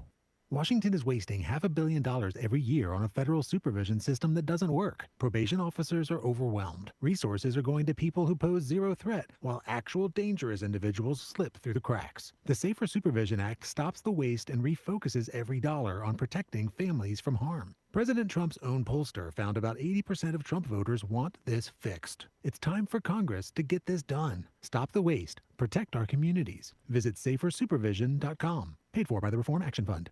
1775 Coffee is giving away free starter kits. Try the dark or medium roast coffee with longevity blend, an infused blend with anti-aging supplements clinically proven to reduce biological age. When you purchase the first 2 bags, you'll receive a free 1775 starter kit, including a third 16-ounce bag of coffee, a matte black tumbler, a frother, a gold scoop, or a reusable K-cup filter. Just order now at 1775coffee.com/Godzilla and claim your free 1775 starter kit while supplies last. The spring meet at Colonial Downs is off to the races March 12th through the 14th, and it all leads up to the Virginia Derby on Saturday. Gates open at 10:30, the first post is at noon, and it's a full day of heart-pounding racing, live entertainment, and more. Parking is free. General admission is just $5. Kids under 5 are free. And here's the stakes. The winner of the Virginia Derby punches a one-way ticket to the legendary Kentucky Derby in May. Get details at colonialdowns.com and grab your tickets at Ticketmaster.com. Don't just watch the excitement, be there. The Cats and Cosby Show. And they gave me a curveball question. Price of oil is $88 today. I said, it's a temporary thing, but I have something to inform you. And I'm going to say it very slowly. Under President Biden, the price of oil was $80, $90, $100 for 4 years. Under President Trump, maybe it's going to be $80 for 1 month. Katz and Cosby, 5 Eastern, 4 Central on the John Fredericks Media Network. Did I say it slowly enough to everybody understand? I love that. Congratulations to my friend Michael Patrick Leahy on 9 years of journalistic excellence. I'm Lenny McGill, owner and founder of the Glock Store here in Nashville, Tennessee, and a proud sponsor of Michael Patrick Leahy's Tennessee Star Network for over 5 years. When we started, he was on just one local station. Now, he's on 20 stations. His motto, find the truth and report it. And as long as he sticks to that, we'll stick to being a sponsor. And next year, Michael, let's have a party for you right here at the Glock Store. This is State Senator Mark Pody. Government is limited to what it is supposed to do. One of the things that is critical that we're supposed to be working on is transportation. Here in Middle Tennessee, our roads need more help. As your state senator, we are focused on getting more money reoccurring without a new tax increase for our roads here in Tennessee. This is State Senator Mark Pody. Paid for by Campaign for Mark Pody, Christina Hibden, Treasurer. Welcome back to the Michael Patrick Leahy Show. Now, here's Michael Patrick Leahy. Our guest in studio, the great Mark Pulliam, one of the leading legal experts in the state of Tennessee. The topic, I think of this topic, and what comes to mind is the bar scene in Star Wars. It's a little different. Your title of this segment is Bar Wars. The left in blue jurisdictions is using the attorney discipline process of the bar associations to punish conservative lawyers for making conservative arguments. Tell us about this. Well, for the non-lawyers out there, lawyers in each state are regulated by a bar association for purposes of admission to practice law in that state, or in the case of District of Columbia, in the district, and also enforcing ethical rules that each state adopts. They're pretty consistent, but there's variations that lawyers are subject to. And if you violate these ethical rules, you can be disciplined by the bar association. And usually in the past, that's because people have been stealing money from their clients. They've been providing bad information to their clients. They're not holding things in client trust accounts as they should have, They're stealing money, basically. Or, they're drug addicted. They're not paying attention to, okay. So the problem is the organized bar in particularly blue jurisdictions have, but it's... We're talking, well, let's say the worst, California and the District of Columbia, but also New York and others. Yeah. And you'd be surprised how even in states like Texas, the Bar Association is far more left-wing than maybe the state legislature, than the average voter in Texas. Oh, I got a little secret for you. In Tennessee, the bar is far more left than the state is. Well, lawyers as a group are far more left than ordinary people. Yeah. So the organized bar has become captured by the left and is weaponizing the discipline system against conservative lawyers. California, the state bar has already determined that John Eastman, who was President Trump's lawyer, who gave him advice about how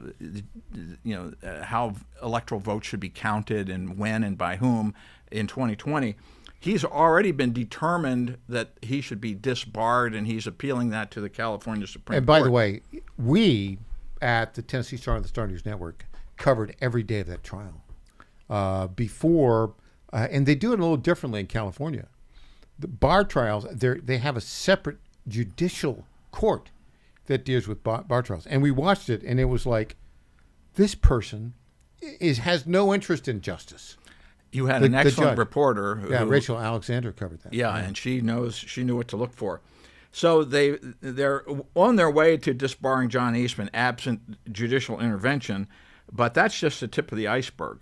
In Washington, D.C., where a lot of these Department of Justice lawyers work and have to be admitted to practice before the District of Columbia courts, they are basically trying to set a precedent that anybody that does what President Trump promised the American public he would do and was elected as president for that reason, if you try to actually advance his agenda, you could be facing disciplinary charges and possible disbarment. And the person they're going after right now is Ed Martin, who is a senior DOJ official in the Trump administration, and Jeff Clark, who was another DOJ official, has gone through this gauntlet already, and his discipline is now in court to see if it will be upheld or not.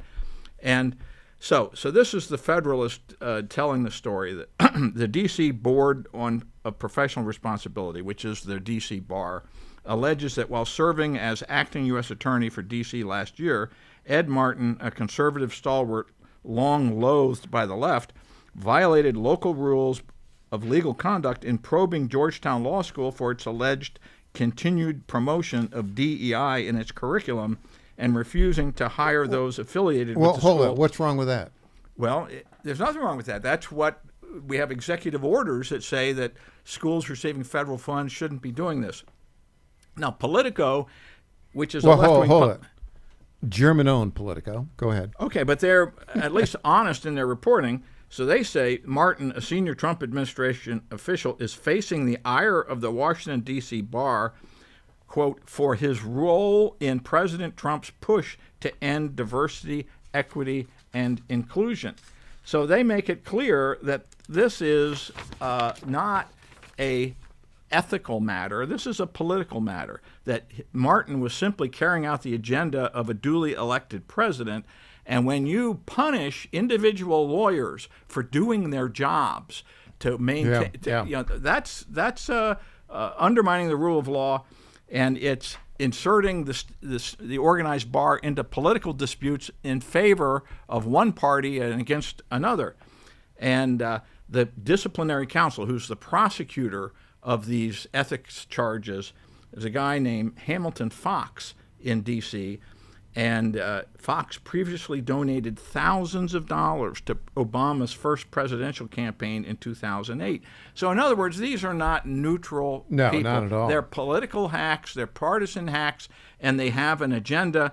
And the D.C. Bar is obviously working in cahoots with this very swampy bunch of district court judges, Boasberg and the rest of them appointed by Obama and Biden. They're the worst group of judges, pound for pound, in America.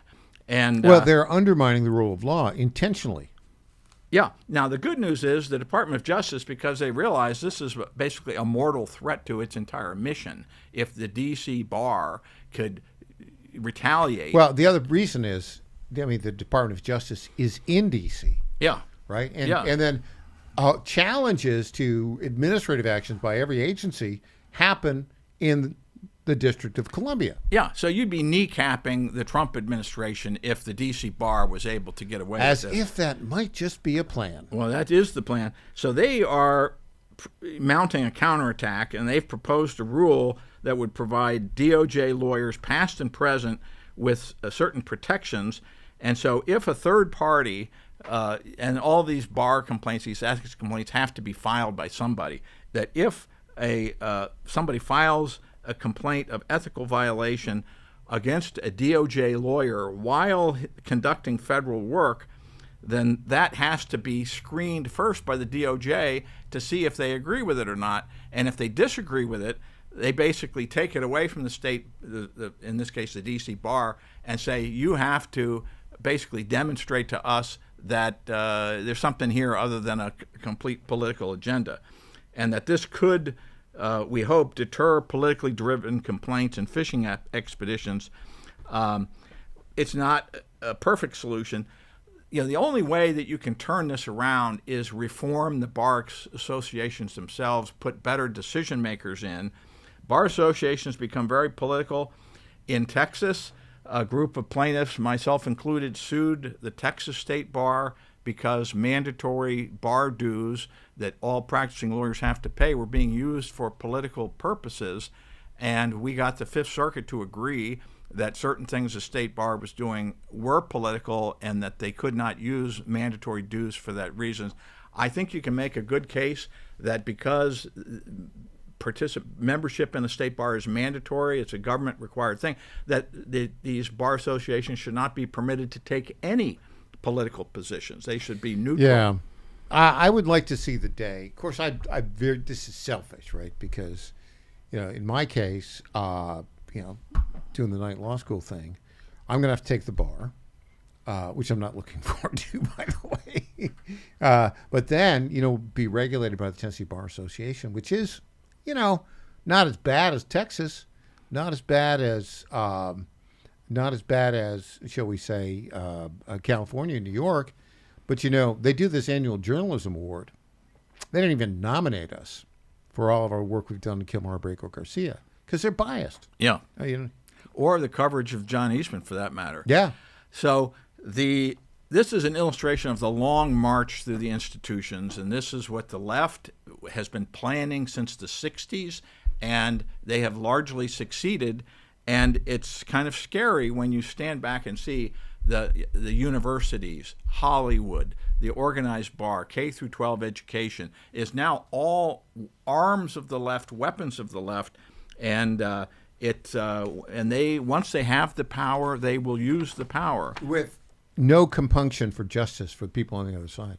Yeah, none, zero, zip, nada. So when you keep talking about, I want to pull you back into the practice of law, all I can think about are bar dues, mandatory MCLE propaganda indoctrination classes, and then the prospect of being disciplined by some yahoo who, for cooked up reasons, and end up like John Eastman. I've got it. We set up a public interest law firm. Mark and Mike save the Constitution, right? What do you think? Well, then I think we'd have targets on our back. We'll have more. Hey, when we get back, more judicial insurrection. Back after this.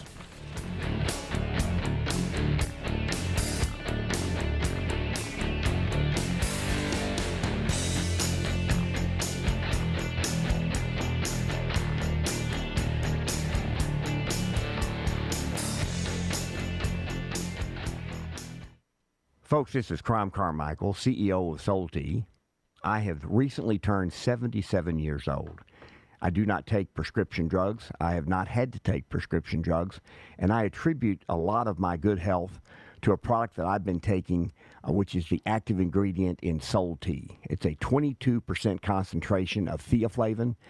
We did clinical trials on it 25 years ago and found that it helped lower cholesterol. We have had many, many hundreds of letters and emails from customers telling us how it has helped them not only manage their cholesterol, but lower their triglycerides and help them on their blood pressure. And I can't tell you how much I attribute to Solti for my good health at age 77. And I encourage you to go to GodzillaHeart.com. That's GodzillaHeart.com. And use the code Godzilla at checkout, and you'll get a 50% off on your initial shipment of Solti. And I promise you it will be a great help for your heart health. Thanks so much.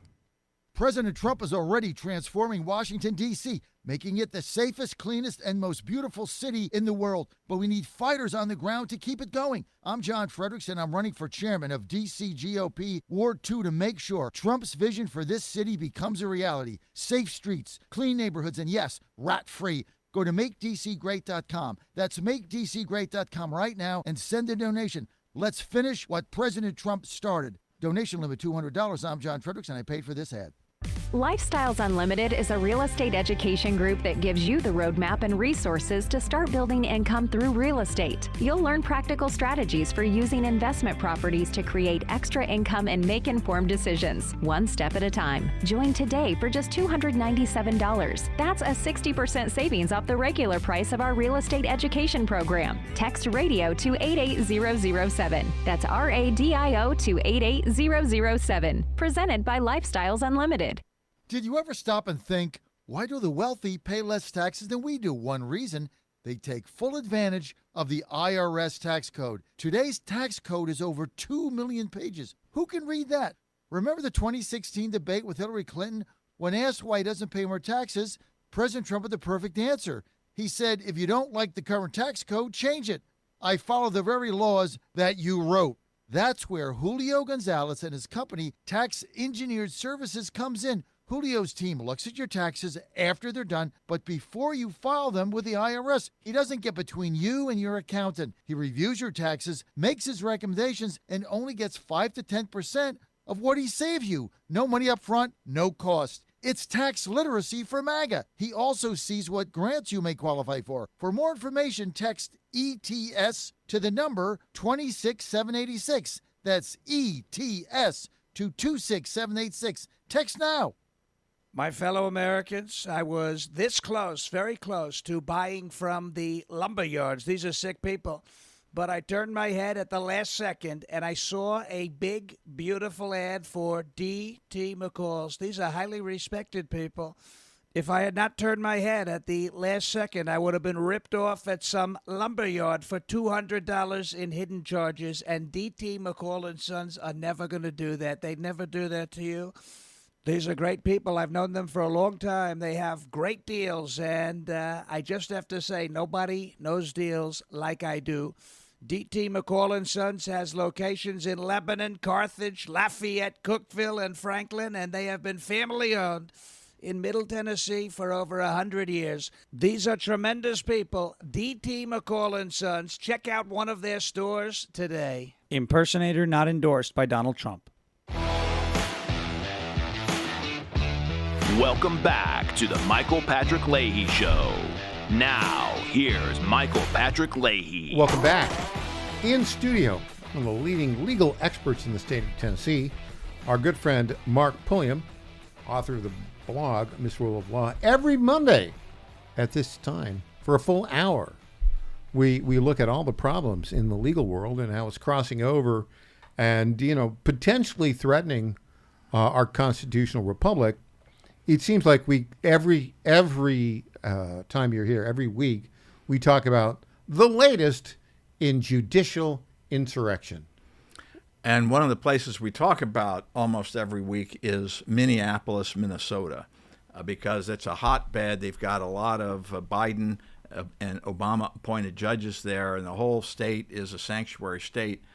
And so there's a particularly nasty situation that just recently occurred that Scott Johnson on Powerline wrote about. And Scott lives in Minneapolis, and he can go to these court hearings and observe them, and he writes about it on Powerline. And so the latest thing that happened up there is a district judge named Jeffrey Bryan, who was appointed to the bench by Joe Biden. Oh, wait. I'm shocked. So he threatened to put the U.S. attorney in jail because they had not promptly returned the property of illegal aliens who were apprehended and then who got the left wing has cooked up a campaign to file habeas petitions on behalf of every one of these illegal aliens who was snatched in connection with Operation Metro Surge. That's what ICE was busy doing up in Minneapolis. They apprehended thousands of people, and at least 1,000 of those people have filed habeas cases, and these left-wing judges in Minneapolis have considered it their solemn duty to let every one of them go and to grant a writ of habeas corpus saying you have to let these people go right away. And the order says, and return to them their property. Now, it turns out that this Jeffrey Bryan is married to Minnesota's Solicitor General, a woman named Liz Kramer, who was appointed by Minnesota's hyper-partisan Attorney General Keith Ellison. Keith Ellison was the guy that decided to prosecute Derek Chauvin and is the reason why Derek Chauvin is now at risk of getting shivved in state prison instead of enforcing the law on the Minneapolis Police Department. Well, he's not in state prison. They put him in federal prison? He's in federal prison where they have a little better protection, but not that much. Yeah. Because he got shivved in the first one. Yeah. I mean, look, this is what they've done with Derek Chauvin is a miscarriage of justice. And everybody who is honest knows that to be true, but he's a political prisoner. Yeah. It was a terrible situation, and it was a signal to law enforcement all across the country: if you do your job, you could end up like this. And boom. Yeah. Yeah. So both Bryan and his wife are partisan hacks opposed to President Trump. Judge Bryan has refused to recuse himself, even though his wife is in charge of Minnesota's litigation against the Trump administration, and his wife is arguing in court that the federal government's Operation Metro Surge was unlawful and unconstitutional, yet he is personally presiding over these habeas cases.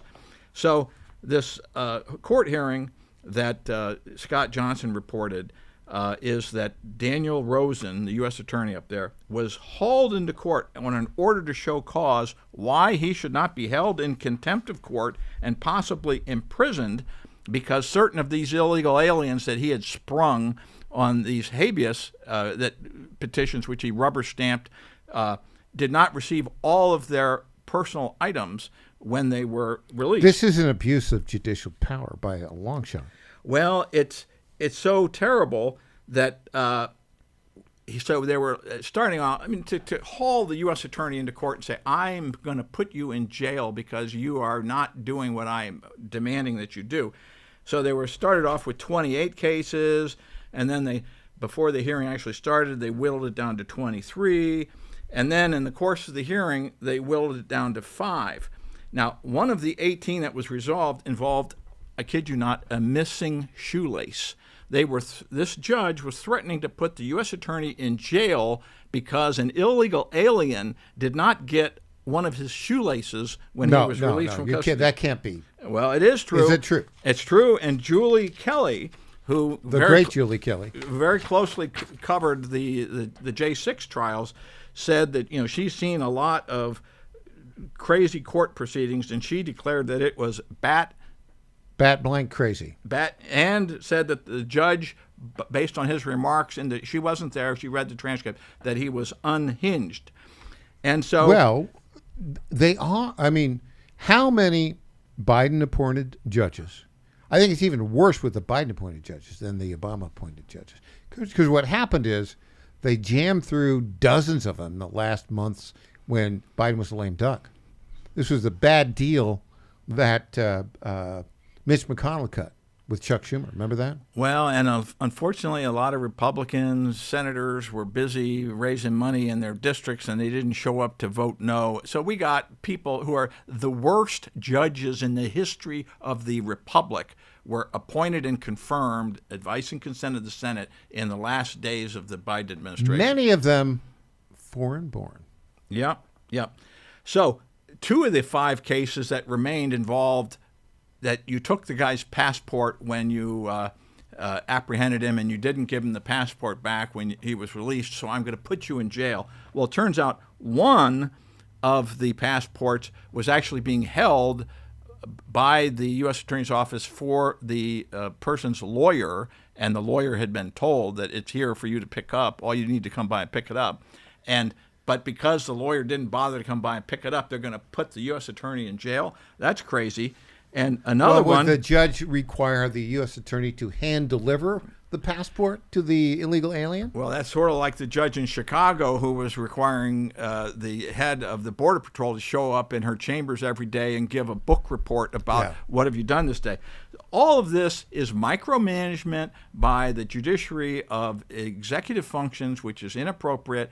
And it's obvious harassment of federal lawyers doing their jobs. The goal is to demoralize federal prosecutors working on deportation cases to make employment by the DOJ so unattractive that the DOJ will not be able to hire enough lawyers to do the work. This is all part of hamstringing the Trump administration. So because they don't have control of Congress, they cannot have these bogus impeachment cases. They can't tie them up with that. So they're resorting to things that using the tools in their toolbox, the one-sided federal judiciary in certain jurisdictions, and it's terrible. And so one of these other cases they were threatening to put him in jail for was he didn't return a passport. That passport was returned by tracked U.S. mail to the petitioner's attorney, but he hadn't been back to the office to open the package. So it's one thing to say to a U.S. attorney who is acting in direct defiance and contempt of court that you can't do that. That's disrespect to the judiciary. But when you invent things like this that that are nothing, shoelaces, passports that have either been returned or in the lawyer's mailbox and he hasn't bothered to check. And to be threatening to put the U.S. attorney in jail for this is such brazen misconduct that now what we don't know about these habeas cases, and all of this is working its way up to the Eighth Circuit, is it may be that this Judge Rosen may find that this is just a frolic that's going to come to an abrupt end when his Court of Appeal slaps him down, as some other courts of appeal have slapped down. The Court of Appeals will slap him down. Now, this was, I think, when Mitch McConnell was in possession of his facility, sort of. Yeah. At the end of 2023, I guess it would have been, 2024 rather. And he was still the majority leader. His idea was, well, we'll let them have the trial court judges, but we've got to get the appeals court judges. Now, you can see a little bit of the logic because the law, the rule is typically established at the appeals court level. Everybody can appeal a trial court decision, and very few of the appeals court decisions are accepted by the Supreme Court. The problem is delay, delay, delay. And the other thing is, if you force the Supreme Court to resort to its emergency docket, and if you have a blizzard of these activist rulings by district courts issuing injunctions, they're not authorized to, doing crazy things, then the Supreme Court gets these emergency stay applications and they have to rule on them. And then the leftist law professors, and let's face it, 90% of the law professors in America are leftists, then they point to the Supreme Court and say, look, you're partisan, you're ruling in favor of President Trump frequently. Well, that's only because these district court rulings, almost 100% of them, are totally insane. But by the way, did you see the dust-up, public dust-up between Ketanji Brown Jackson and Brett Kavanaugh last week, where Ketanji Brown Jackson did exactly what you said, complained about all the emergency docket rulings because the trial courts were making unconstitutional decisions. Brett Kavanaugh just said, no, I'm not having any of it. Yeah. Yeah, I Justice wouldn't, that's the wrong person to pick an argument with for her. Well, look, she has a strategy, right? Which is to talk. She talks more than any of the justices. And says says less. But that's her strategy. We're stuck with her for, a long period of time. Now, maybe next week we can talk about this Ninth Circuit case, the Lawrence Van Dyke case, although it's not really safe for the office. The swinging blanks case. Yeah. And I talked about it last week. Okay. But that's quite basically it was a case of a Korean spa owner where the women were allowed to be naked, and a tranny wanted to go in with his big swinging blank, and the Ninth Circuit said yes, he can go in with his big swinging blank. Although I don't think the court I think the justice dissent didn't say big swinging, but he said swinging. Yeah. Blank. Yeah. Well, if you looked at the tranny, you could see why he didn't use that adjective. So, all right. When we come back, let's take nullification home here to Tennessee. There they go again, says Mark Pulliam. Back after this.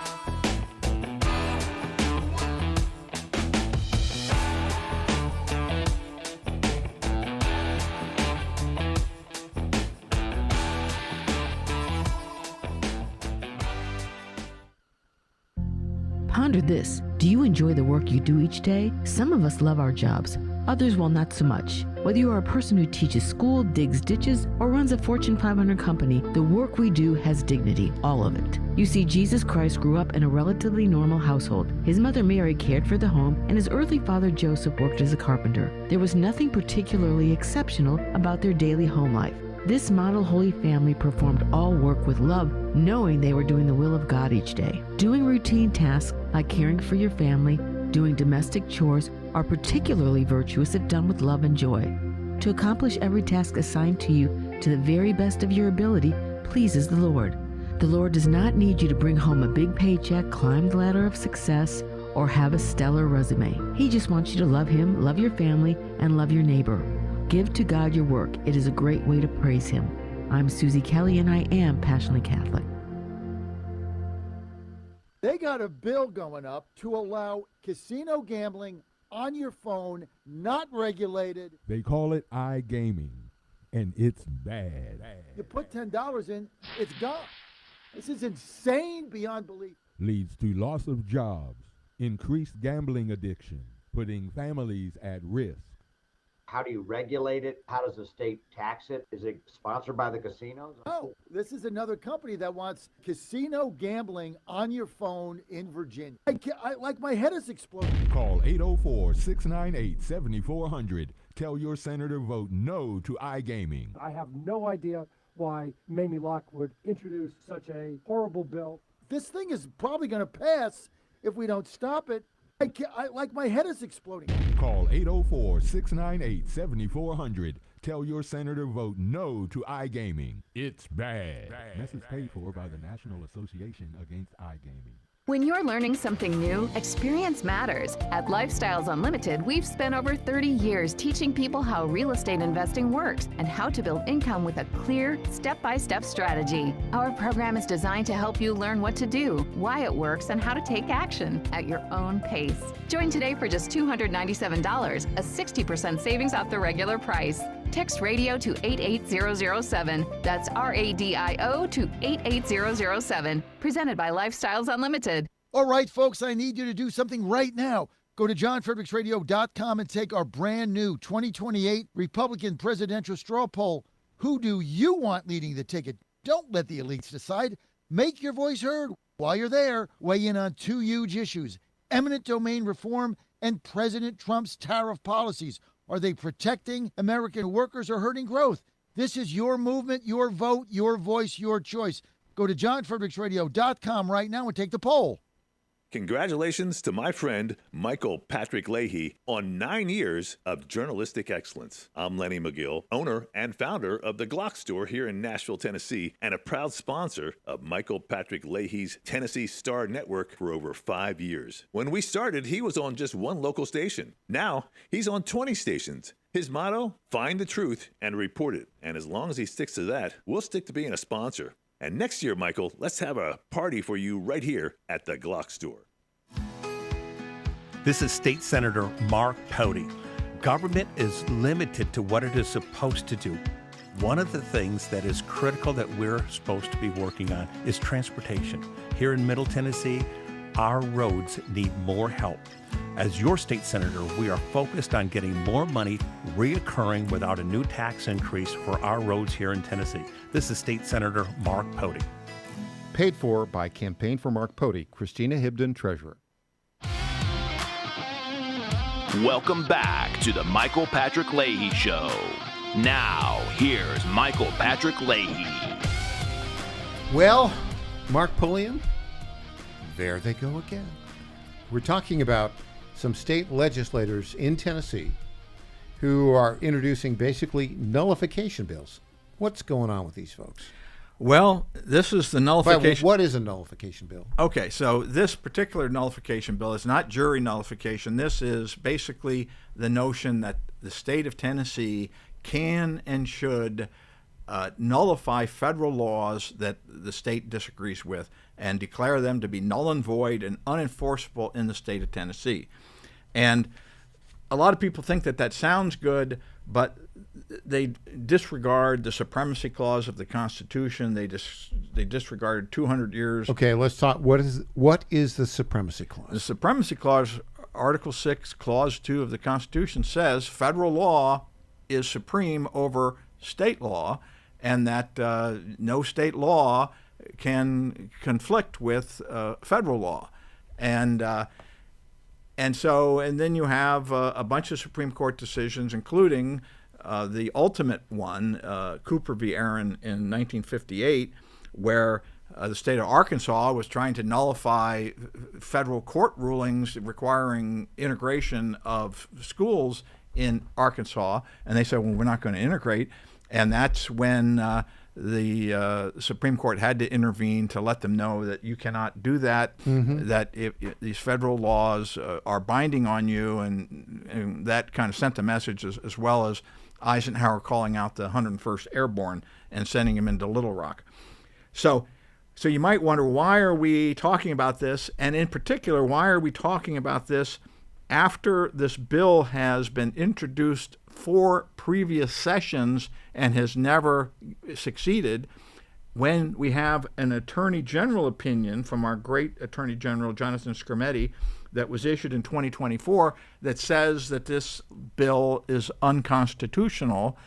And this is, by the way, the Attorney General who successfully defended the state law which prohibited the issuance of puberty blockers, hormone therapy, and genital mutilation to minors.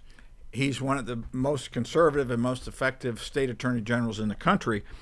And this is after there was a summer study session in October 2024 in front of the Senate State and Local Government Committee to hear more about this particular law. And I was one of the 3 witnesses who testified. I testified against the bill, and then there was the attorney who actually wrote the bill, Jeff Cobble, an estate planning lawyer from Greenville, Tennessee. Yeah, I modified a debate between the two of you. You did, yeah, a little bit ago, and we both escaped alive. The audience was not particularly friendly to the your point of view. And a lot of them were wearing sidearms. That kind of made me a little bit nervous. And then the third person was a John Birch Society person, and during this hearing, one of the state senators from Nashville, I can't remember his name. He's a pretty smart Democrat. Went to Vanderbilt Law School, I think. Jeff Yarborough. Jeff Yarborough. He went to, he's a Harvard undergrad, Vanderbilt Law School. So he asked Cobble. He says, "So, like, what all? Give me some examples of things that you consider to be unconstitutional at the federal level." And Cobble, to his credit, truthfully answered. He says, "Almost everything." Almost everything from the Progressive era, the New Deal, the Great Society. And this was back right when there was flooding in East Tennessee. And this senator said, even FEMA? Oh, especially FEMA. And so what people don't understand is that these are kooky people who live in a world where... Well, hold on. Honest but kooky. Honest but kooky. And... But we should believe them when they say that everything that the federal government has done, and in fact, if you read this bill carefully, he would say that the prism that state officials, and it's not just the legislature, it's the governor and every one of the hundreds of judges who sit in state courts in Tennessee could individually determine that, oh yes, this federal law is invalid and will not be... What could possibly go wrong with that? Well, especially if you follow the bill, that in order to determine if it's unconstitutional, you ignore all Supreme Court decisions from John Marshall going forward. So, that's crazy. Well, and Cobble even said, none of this stuff that I'm telling you is anything I learned in law school. In fact, I learned after the fact that everything I learned in law school was wrong. I have determined through my independent study that this cranky vision... And unfortunately, it's working its way through the legislature. Janice Bowling and Bud Halsey have reintroduced this. It passed the House Public Service Subcommittee on a 4-1 vote, which included Representative Todd Warner. It's going to be be addressed by other committees as soon as this week. And so one thing, just to wrap up, so when Jonathan Skrmetti wrote this Attorney General opinion talking about why this bill is unconstitutional, one of the authorities he cited was our great President Andrew Jackson's proclamation respecting nullifying laws of South Carolina, since this is one of the historical antecedents. And he said, quote, "The power to annul a law of the United States assumed by one state is incompatible with the existence of the Union, contradicted expressly by the letter of the Constitution, unauthorized by its spirit, inconsistent with every principle on which it was founded, and destructive of the great object for which it was formed. Boom. Mark Pulliam, thanks for joining us today. Thank you. We'll see you next Monday. All right, up next, Tom Zalestowski with The View from the Heartland. Back after this.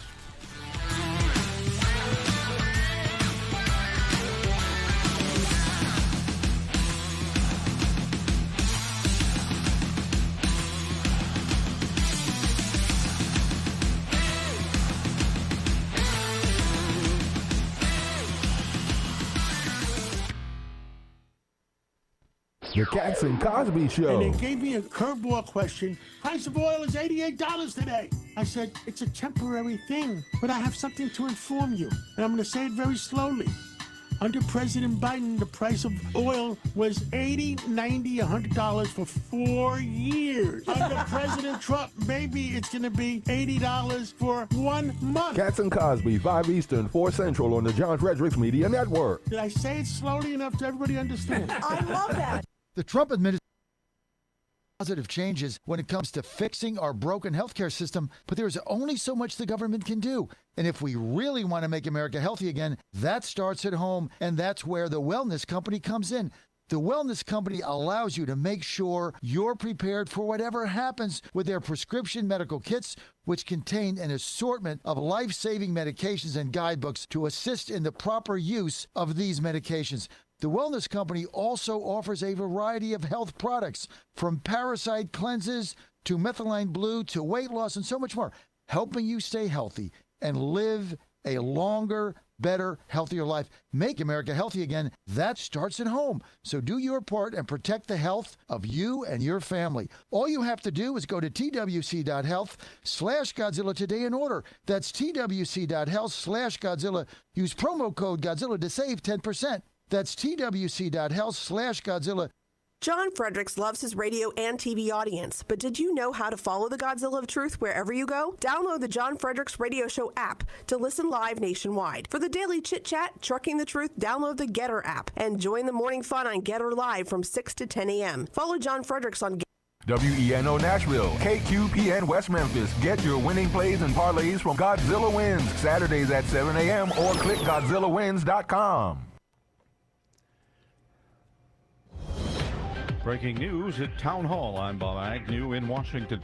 More questions swirling around global energy prices today as Israel and Iran continue to exchange airstrikes. The fighting has been disrupting oil shipping through the Strait of Hormuz and pushing global energy prices higher. Iran's Foreign Minister Abbas Araghchi told MS Now on Saturday that the strategic strait was open to some. It is only closed to the tankers and ships belong to our enemies, to those who are attacking us and their allies. President Donald Trump says he's asked all countries to send warships to protect the strait, but none have committed so far. I'm Karen Shamas. The White House says the president is right in asking other countries to help police the strait. Because these other countries are benefiting greatly from the United States military taking out the threat of Iran. That's White House Press Secretary Caroline Leavitt.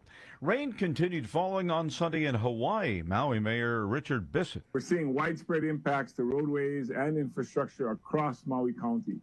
County teams are working around the clock with MEMA, the National Weather Service, and our state and community partners to respond to storm impacts and emergency situations. Some areas of Maui received more than 20 inches of rain. Acres of farmland and homes were flooded and roads closed. The U.S. has won gold again and achieved yet another historic hockey feat in Italy. 3 weeks after the United States beat Canada in the Olympic hockey finals, the Americans overcame their neighbors again to win Paralympic gold and complete the sweep at Milan Cortina. Jack Wallace scored a hat trick to help the U.S. beat Canada 6-2 in Sunday's para ice hockey final and become the first nation to win all 3 of the hockey tournaments at the Olympics and Paralympics in the same year. I'm Gethin Coolbaugh. More of these stories at townhall.com. Just hearing the word IRS can make people break out in a cold sweat. No one wants to deal with the IRS, and now you don't have to. The good news is Legal Tax Defense has been successfully negotiating with the IRS for more than 15 years. It doesn't matter how much you owe, whether it's $5,000 or $5 million. You deserve the best in the business on your side, and that is Legal Tax Defense. Even if you're working with someone else and just want a second opinion, there is no cost or obligation to call. They can prevent levies, liens, wage garnishments, even file back tax returns. And the best news about Legal Tax Defense is they won't take your case unless they know they will reduce or eliminate your tax debt. Call Legal Tax Defense right now for a free, no-risk consultation. 800-292-7875. 800-292-7875. You have nothing to lose but everything to gain. 800-292-7875. Here now with a midday Wall Street business reports, correspondent Greg Clugston. President Trump's visit to China for a summit with Xi Jinping could be delayed because of the Iran war. Last night, he called on China to help reopen the Strait of Hormuz. Its closure is pushing global energy prices higher. About 3,800 workers at one of the nation's largest meatpacking plants went on strike this morning in Colorado. Union representatives say it's the first strike at a U.S. beef slaughterhouse since the 1980s. Union officials have accused owner JBS USA of committing unfair labor practices. The company says it's following the law. The CEOs of the nation's top airline companies are imploring Congress to restore funding to the Department of Homeland Security and embrace a bipartisan solution to pay federal aviation workers, including TSA employees. For the Wall Street Business Report, I'm Greg Clugston. Breaking news at townhall.com. The CEOs of the country's top airline companies now asking Congress to pass a bill to restore funding for the Department of Homeland Security. The airline leaders also embrace a bipartisan solution to pay federal aviation workers during a partial government shutdown. The pay would also go to airport security officers. The airline CEOs posted an open letter online and in the Washington Post on Sunday. That letter notes that Congress should pass the Aviation Funding Solvency Act and the Aviation Funding Stability Act. That is correspondent Andrew Stewart reporting all the measures would guarantee air traffic controllers are paid regardless of the government's funding status. Oil prices are down and stocks are up, though such moves have been quick to reverse since the war in Iran got underway. The S&P 500 rose 1.2% of its value early today. It puts it on track for what could be its best day in 5 weeks. It's the Michael Patrick Leahy Show, broadcasting live from downtown Nashville. Now, here's Michael Patrick Leahy. Welcome back to the Michael Patrick Leahy Show. We're joined on our Zoom newsbreaker line right now by our good friend from Akron, Ohio, the founder of the We the People Convention in Ohio, the one, the only Tom Zalestowski. Good morning, Tom. Good morning, Michael. How are you today? Well, I'm great. I want to. We're going to get to kind of the reaction and the regime media distorting what's going on in the war, the military attack incursion, I suppose you could say, it's according to President Trump, /war against Iran. But I've got a couple of Ohio stories for you. Get your reaction. Did you see the story about a Lima, Ohio? Do you pronounce that right? Is it Lima or Lima? Lima, Ohio father and his 11-year-old son are dead after a semi-truck slammed into multiple vehicles. The mother was injured. EVO Transportation, a one-truck operation based in Florida, had a 100% vehicle out-of-service rate at the time of the crash. Last week, the driver, Evio Michelle, age 53, from Boynton Beach, Florida, appeared at the arraignment. During the hearing, it was revealed he is in the country illegally. He's a Haitian national seeking asylum. An interpreter was also requested for future hearings due to his limited English. Had you seen that story, Tom Zalestowski? Michael, I have seen that story, and I'm outraged by it, and every American should be outraged by it. When is enough enough? When do we stop murdering our own people? That's what this is. This person, should have been deported. And yet you've got the radical communist Marxist Dems voting not to fund Homeland Security, and ICE, which would deport these type of people. And you've got these crazy, states where, they're not holding people accountable. People are dying. This is not right. And yet the American people keep, screaming for some justice. How do you get justice from this? That mother lost her husband and her 11-year-old child? Wow. How bad does it get, Michael? And then they act as if the only victims, Michael, are the illegal immigrants we're trying to deport. They never talk about the Americans who are raped, who are murdered, who are had beaten, have their houses broken into, get drug overdoses. They never talk about the carnage that the American people are suffering at the hands of the illegals that Joe Biden and the radical Marxist Dems intentionally let into our country to bring this chaos and destruction to us. Tom, the other part about this is the bond that the judge set was originally just, wait for it, for this Evio Michel, who has been is facing 2 counts of negligent homicide and 2 counts of vehicular manslaughter. His original bond was $1,000. Can you believe that? No. How can anyone believe that? How is that? He killed people. We have no justice in this country. And that's what most Americans are upset with. That's what we're fighting to restore, is equal justice under the law. And we've got a 2-tier justice system. You know what that 2-tier is? If you're a criminal, you get off with nothing. And if you're a victim, you're the one that's treated like a criminal. That's our 2-tier justice system. And we're tired of it, Michael. It's got to change. Yeah. They did raise the bond to, wait for it, $25,000. Well, 10% of that's $2,500. I mean, the guy gets out on bond. He's here illegally. He's seeking asylum. He requires an interpreter because he has limited English. It's just crazy, Tom. Just totally crazy. Never should have been here, Michael. Never should have been in the country. Never should have been here. We'll get to the Iran thing in a bit, but let's go to the Democrats here and what they're doing by not funding the Department of Homeland Security and the consequences thereof. Now, it's a little kind of in the weeds, but ICE, which does immigration enforcement, because of the elements of the way the big, beautiful bill that passed last year was structured, ICE is funded for several years. But in the Department of Homeland Security, there are several agencies that are part of the Department of Homeland Security. One of them is TSA, Transportation Authority. The folks that, provide all of the security at airports. The other is the Secret Service. The other is the Coast Guard. The other is FEMA for emergencies. How is it that the Democrats aren't providing funding for those critical areas of security? Michael, I think it's very clear. They don't care. They understand if President Trump is able to deport these illegal immigrants, and as Chuck Schumer admitted last week, it's tens of millions of these people who would be thrown off the rolls if we pass the SAVE Act.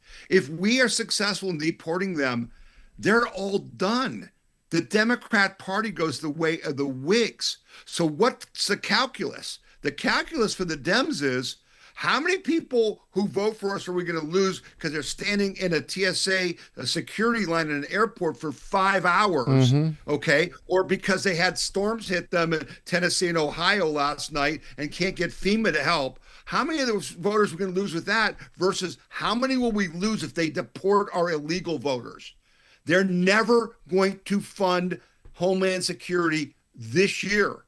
This year, Michael, they will not pass it until the midterms, and they think they're going to win the midterms, and then you watch what they do to Homeland Security. They're going to gut it. It won't be able to arrest or deport anyone. That's the plan, and the stupid Republicans let them do it by the way they handled this, with them allowing them to isolate Homeland Security when they passed the other budget bills. So you don't think that the Democrats will fund Homeland Security at all for the balance of this year until after, or even till at all going forward? Right. They're not. They don't care. They hate America. They are only interested in their power and their survival. They could care less about their quote unquote voters. They have no voters, Michael. Their voters are a mirage. They're fake ballots and dead people. They don't have any constituency. Nobody supports the policies of the left. You got to be kidding me. It's been a fraud perpetrated on the American people for the last 30 years. And so it's being exposed. But if we don't pass the SAVE Act, Michael, you're going to give them a new breath of life. We've got to stop them right here. This week's a big week for America. The SAVE Act's at the top of the list. So let's talk about the political impact of this in the Senate race there in Ohio. Sherrod Brown, the Democrat who was defeated last time around, but who's up again, running again against the appointed U.S. Senator John Husted. I always don't have the correct pronunciation. Anyways, how is Brown handling the DHS lack of funding? Oh, they're claiming that they're defending common, citizens, right? That, don't you know? I mean, Michael, they're not coming after illegals. They're coming after American citizens, and they could kick down your door and drag you out just because your skin color is dark. It's all lies. It's all propaganda. And so they're going to spend $50 million on propaganda, lying to people to try to win this seat, because they know that if they're going to take the Senate, they have to win this Ohio seat. So we're in for just the most disgusting, campaign in political history in Ohio this year, and I'm sure not looking forward to it. But I think we'll win. I think we'll stop them doing. I think Houston will win. When we come back, the regime media, if you listen to them, you would think the war against Iran is not going well. Back with Tom Zalstowski after this.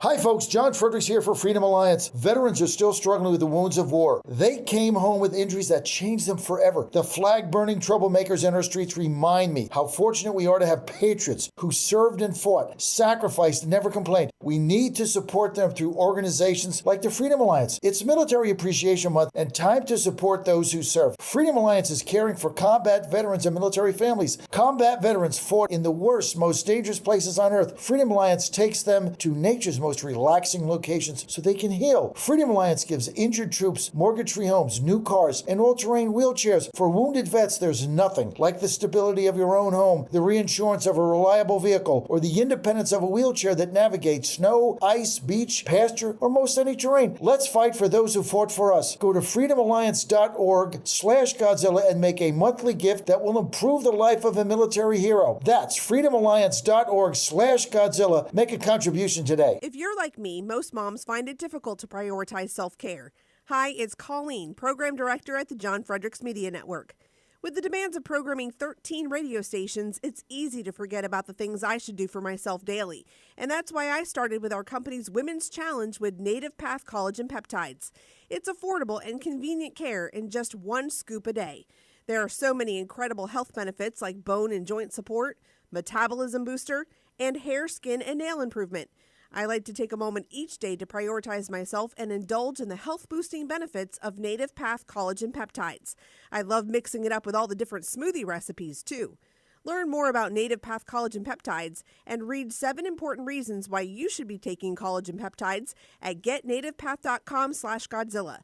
Prioritize your self-care with Native Path Collagen Peptides. Try it risk-free for as low as $21 today and get free shipping at getnativepath.com/Godzilla. Target.com. Target.com is an online e-commerce tire retailer. We are here to serve the American public with the best possible customer service, the best pricing, and we make it extremely easy. We have many name brands and a lot of low-cost tires. The price is right, and it's easy. You go online to Target.com, Tireget.com, Target.com. You go there, you put your zip code in, all the inventory displays right in front of you. You can call in for help if you want to. We'll help you get the tire that you need. But we will take the tires you buy and at no extra charge deliver them to the dealer right by your house where they will be installed at the market price. It's easy. The best price, the best service. Great people to deal with. Thank you for going to Target.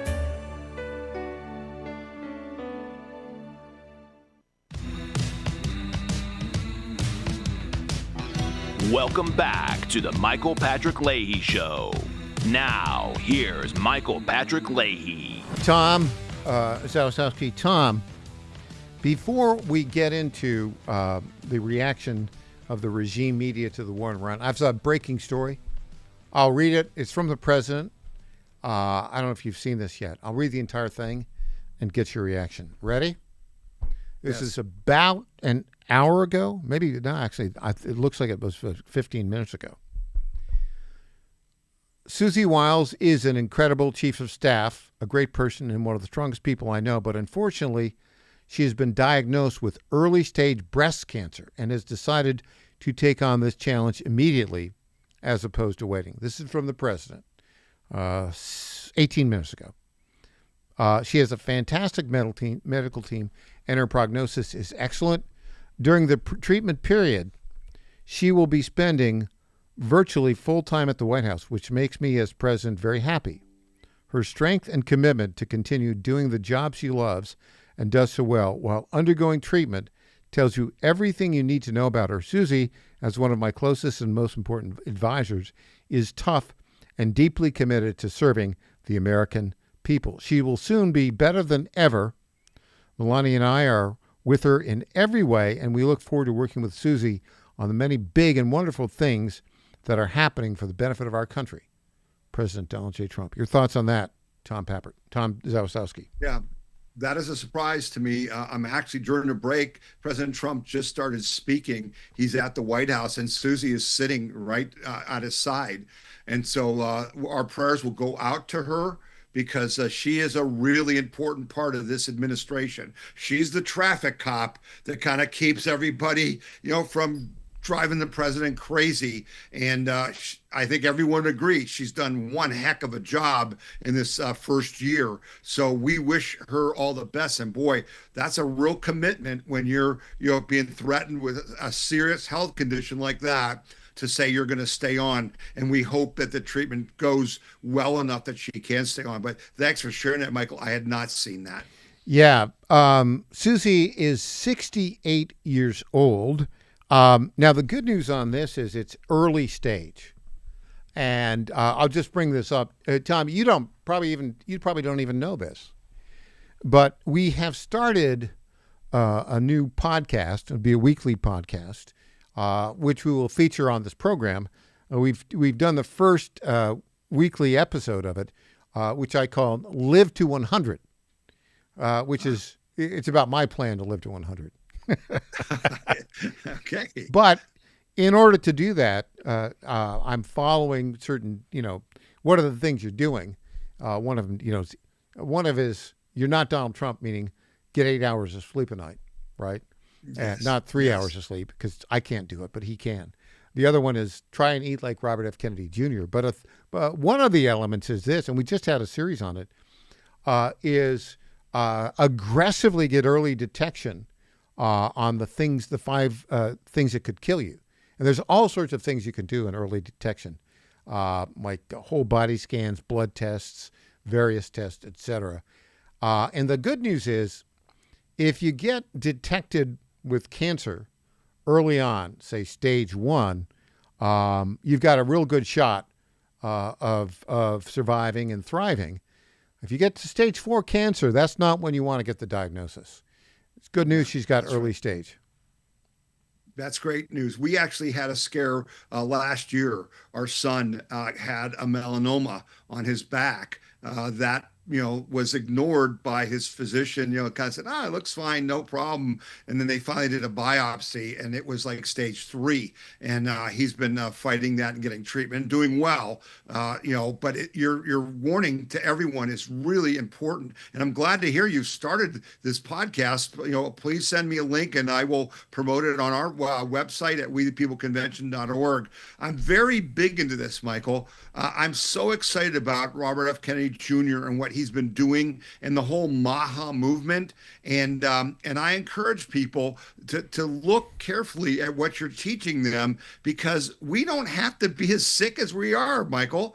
We're sick because of the food we eat and the things we do to hurt ourselves. And if we can, start eating well, which is not easy, unfortunately, but hopefully it's going to get easier. I can attest to that. It's right. I wish I could just go buy good food in the store, but try doing that. Yeah. But I do order food shipped in, that's very good, not no processed, chemicals, things like that. And my wife Nan and I, and I'm 70, and Nan is around that same age. And we've been going out and working out 3 days a week at Planet Fitness because Silver Sneakers allows us to do that. It makes a difference. And Tom, I encourage your followers to watch your podcast and learn these things, because it doesn't have to be this way. Tom, at 70, you're a spring chicken, because I'm 71. But Tom, I'm doing the same thing you are. And back to the other things on this. Do you have some extra time, by the way, Tom, today? Oh, yeah. Okay, so we'll talk about this, and then we'll talk about Iran in the next segment, okay? And I got a clip also related to that. But so I work at Planet Fitness as well. And but the thing on all of this is, a key element is, as you age, is 180 minutes a week of decent levels of exercise. That has to happen. That absolutely has to. The other thing, though, that I want to talk about with you right now is this whole array of early detection tests is fascinating. There's a whole body scan. I don't know if you've seen this thing, and it's fairly expensive, but it can early detect all sorts of problems, aneurysms, etc. There's a company out of the Bay Area called Prenuvo that does this. And the problem is, although early detection is terrific, this is almost entirely out of pocket. And it costs about $2,500 to do it. I think where we're going to be going is health insurance companies will start covering these sorts of early detection tests, but they're not there yet. But there are any number of stories where people go in and they get the early detection tests. And if you, as Barney Fife would say, if you nip it in the bud, your odds of survival are great. But if you find out, you've got stage 4, fill in the blank, it's not going to end well. Well, Michael, we have to disassemble our sick care industry and start having health care. That's what you're talking about. And I would like to refer you to a thing called Function Health, which is a blood test service that I originally paid out of pocket $500 to get blood tests that my doctor would never give me to help me detect things that might be wrong. And then once I got my blood work back, we saw some things and we started to address them early, as you said. And I'm actually have a doctor at the Cleveland Clinic who is a Function Health doctor who's helping me with my supplements and my medications to help fix things before they go really wrong. Preventative medicine is the future, and this is most important thing. Food is medicine. Understand that food isn't food, it's medicine. And once you understand that, you'll live your life completely differently. So I recognize Function Health because they recently, this is we're on the same page here, Tom. they recently acquired a company called Ezra, which specializes in, wait for it, full body MRI scans. There you go. Powered by yeah. FDA cleared AI, artificial intelligence. And that acquisition happened less than a year ago. But it's interesting because I think, and this is kind of where there is a political element to this in terms of longevity. And you know, the word that you hear from these companies is not lifespan. It's health span, right? What does that mean? Because live to 100. That's really important. That's really important. Now, emphasize this. Yeah. This is important for you to hear, folks. Well, if you're living to 100, but you're basically a vegetable for the last decade, that's not good, right? You want to be able to live to 100 and be as on top of it at 100 as you were at 70 or whatever the number is. That's what health span is. And that's the general direction, and it's exciting to some degree because you look at the scientific advances here that come from AI, from the whole body scans, and there's a number of them, and then all these various blood tests. There's one called, I don't know if you've heard about this one, the Gallery test by a company called Grail. Notice the name of the company is Grail, as in the Holy Grail.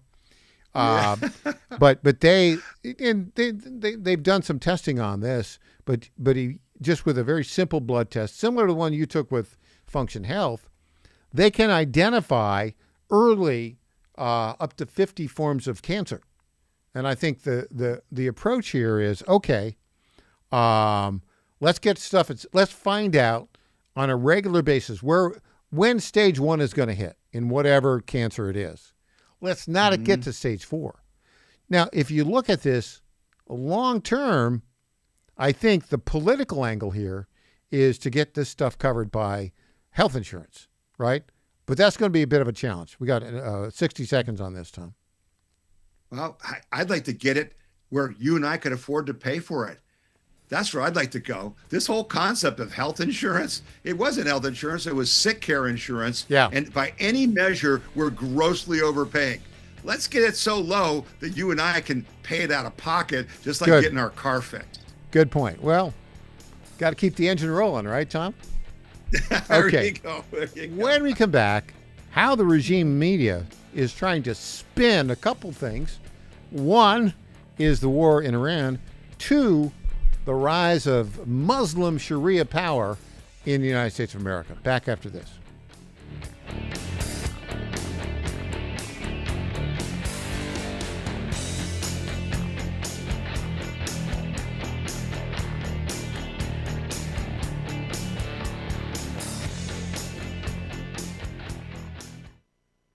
Hi everyone, EJ Haast here, founder of the Digital Footprint Management Agency and frequent guest on the Michael Patrick Leahy Show, here to tell you about GetFoundEverywhere.com. Customers are searching for your business everywhere: Google, Apple Maps, TikTok, and new AI platforms like ChatGPT and Gemini, which is a total disruptor. Traditional search engine optimization isn't dead, but it is on life support. Old tactics don't work anymore. So how can you make your business stand out? GetFoundEverywhere.com makes your business pop on over 50 search, map, review, and AI-driven platforms. With one easy dashboard, manage business profiles, social media accounts, direct messages, even texts and reviews. GetFoundEverywhere.com is affordable, boosts your visibility, and gets your business more customers. It's time to step up your game the easy way. Save time, save money, and get more customers with GetFoundEverywhere.com. This is State Senator Mark Pouty. Government is limited to what it is supposed to do. One of the things that is critical that we're supposed to be working on is transportation. Here in Middle Tennessee, our roads need more help. As your state senator, we are focused on getting more money reoccurring without a new tax increase for our roads here in Tennessee. This is State Senator Mark Pouty.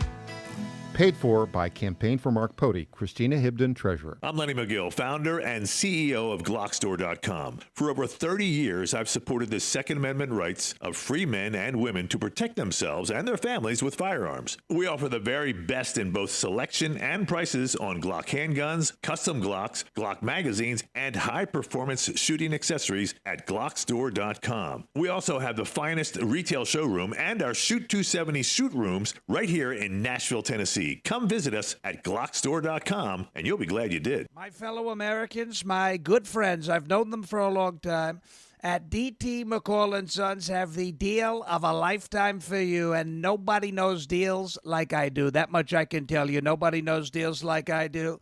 The lumber yards, they can hit you with hidden charges for up to $200 extra. They'll charge you for cords and hoses and haul-offs. Your money goes all over the place and out of the state, and most importantly, out of your pockets. How do they get away with that? I don't know how they do that, but on day one, if you buy from McCall's, we are going to stop the hidden charges as soon as you buy it. DT McCall & Sons has locations in Lebanon, Carthage, Lafayette, Cookeville, and Franklin, and they have been family-owned in Middle Tennessee for over 100 years. Head to one of their stores today or check them out at dtmccalls.com. You're going to love it, believe me. Impersonator not endorsed by Donald Trump. Welcome back to the Michael Patrick Leahy Show. Now, here's Michael Patrick Leahy. Our guest, staying over by popular demand, Tom Zalestowski, the founder of the We the People Convention in Ohio. Tom, let's talk about the regime media and how they're trying to create the impression that the U.S.-Israeli war against Iran is not going well. Let's start, however, with this clip from President Trump yesterday on the war. Yes, you just said it is a little excursion, and you said it is a war. So which one is it? Well, it's both. It's both. It's an excursion that will keep us out of a war, and the war is going to be. For them, it's a war. For us, it's turned out to be easier than we thought. Turned out to be easier than we thought. Now, it is not without problems. We are, I think, day 16 in this operation, and a couple things. Their abilities have been entirely decimated. Asterisk. They still have some drone capabilities, which they are launching indiscriminately on civilian populations everywhere. Their ballistic missiles are virtually gone, but they still have a few. They also, though, have been, in effect, stopping or severely hindering the traffic through the Straits of Hormuz, where about 20% of the world's oil goes through. If you listen to the regime media, you would think it's time for America to surrender. Your thoughts on this, Tom Zalestowski? Yeah, Michael, all of your viewers and listeners need to understand that these are psyops. They're intended to mislead you. The president made a statement last week about the use of AI to create, things that just simply aren't true. Like 5 of our tankers were destroyed by a drone attack when, one was damaged very little and the other 4 had no damage at all. You gotta be careful who you listen to and who you believe. The fact is, there's never been a greater military success, I don't think, in the history of the world. Every death is a serious thing. We're saying we lost 3 airmen when the tankers collided in midair over Iraq last week. 3 of the people on that tanker were Ohio natives, Ohio citizens. So we mourn their deaths. But we've flown, I think we're up to 7,000 sorties, missions, flight, attacks on Iranian targets. If you were doing that as a training exercise, you'd have the casualties we've had. The fact of the matter is, you can't have realistically less losses than we've had. And they want to claim that we should settle, we should negotiate. No.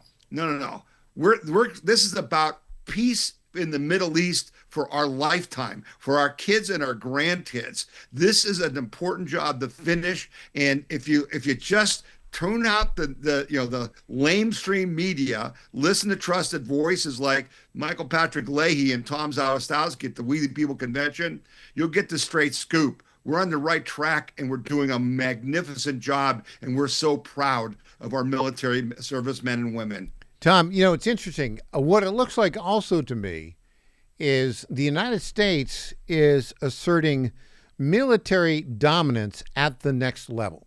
What do I mean by that? They are integrating the Space Force, artificial intelligence, drones in dealing with the capabilities of Iran as it relates to drones. This is next level. No one else has had this level of military experience. And I think one of the side benefits of this is going to be our adversaries, and let's talk about China and Russia and North Korea. They're going to look at this and say, I don't want to mess with the United States of America because they've gone next level in terms of understanding in real time how to deal with the modern advances in technology and warfare. Your thoughts on that, Tom Zalestowski? Well, Michael, that is a very important point, because in Venezuela and in Iran, there were Chinese and Russian technology that were supposed to be able to defend against our attacks. And they've been an utter failure. And that's why you're seeing China in chaos in their military. He's been purging military leaders because they're a paper tiger and we're a real tiger. But I'll tell you, the next level that I want to point out, Michael, I don't know if you saw this.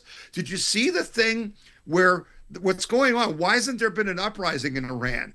Because if the people come out of their houses, they're immediately shot, because the Iranian guard is on the corners with guns, and they're literally, if you come out of your house, they'll shoot you.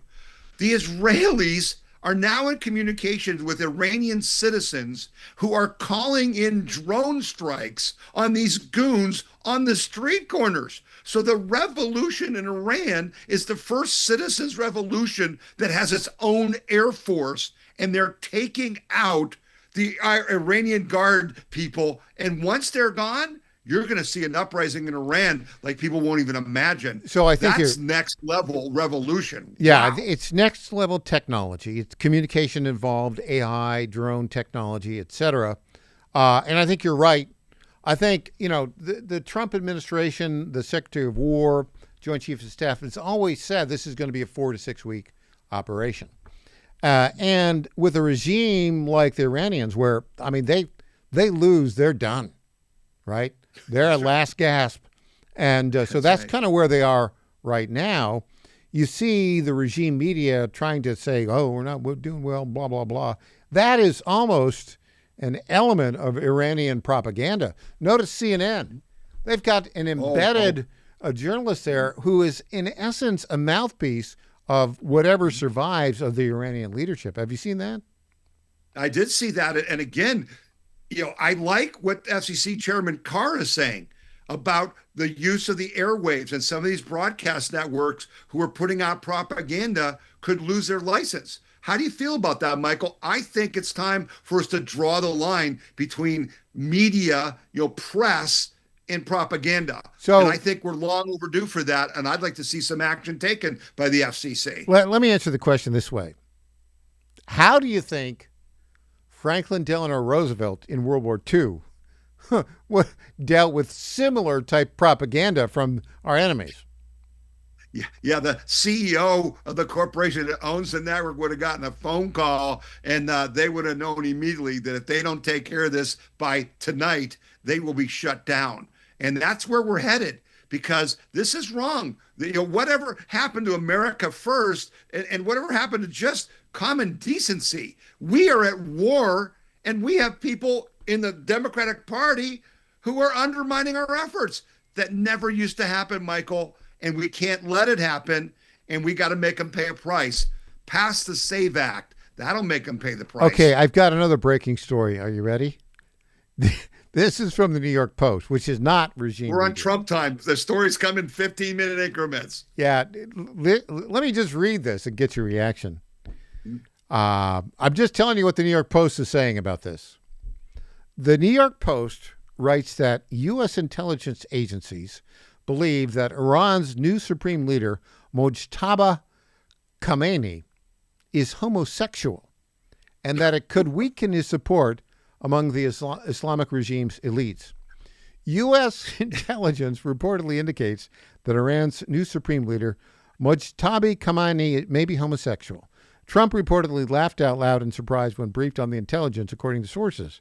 The sources claim Mojtaba had a long-term relationship with his childhood tutor. A 2008 U.S. diplomatic cable published by WikiLeaks described Mojtaba receiving treatment in the UK for, quote, impotence. It noted he married relatively late, around age 30, and required multiple treatments abroad before his wife became pregnant. CBS News previously alluded to, quote, issues in Mojtaba's personal life that reportedly influenced his father's choice of successor. Homosexuality is illegal in Iran and punishable by death, though the government permits surgical sex change operations, which some homosexual men reportedly undergo under pressure. What do you make of that? Can you believe it? Can you believe it? It could be propaganda. Again, who knows? The bottom line is that, they're in trouble because they don't have any leadership, and we're taking out whatever leadership, steps, shows their face, right? Just raises their hand and they're gone. I thought going into this war, because historically they said you could never get regime change just by bombing people. I'm beginning to think that that's not true. I think the Karg Island, the bombing over the weekend was critical. If you cut off their oil, they have no money.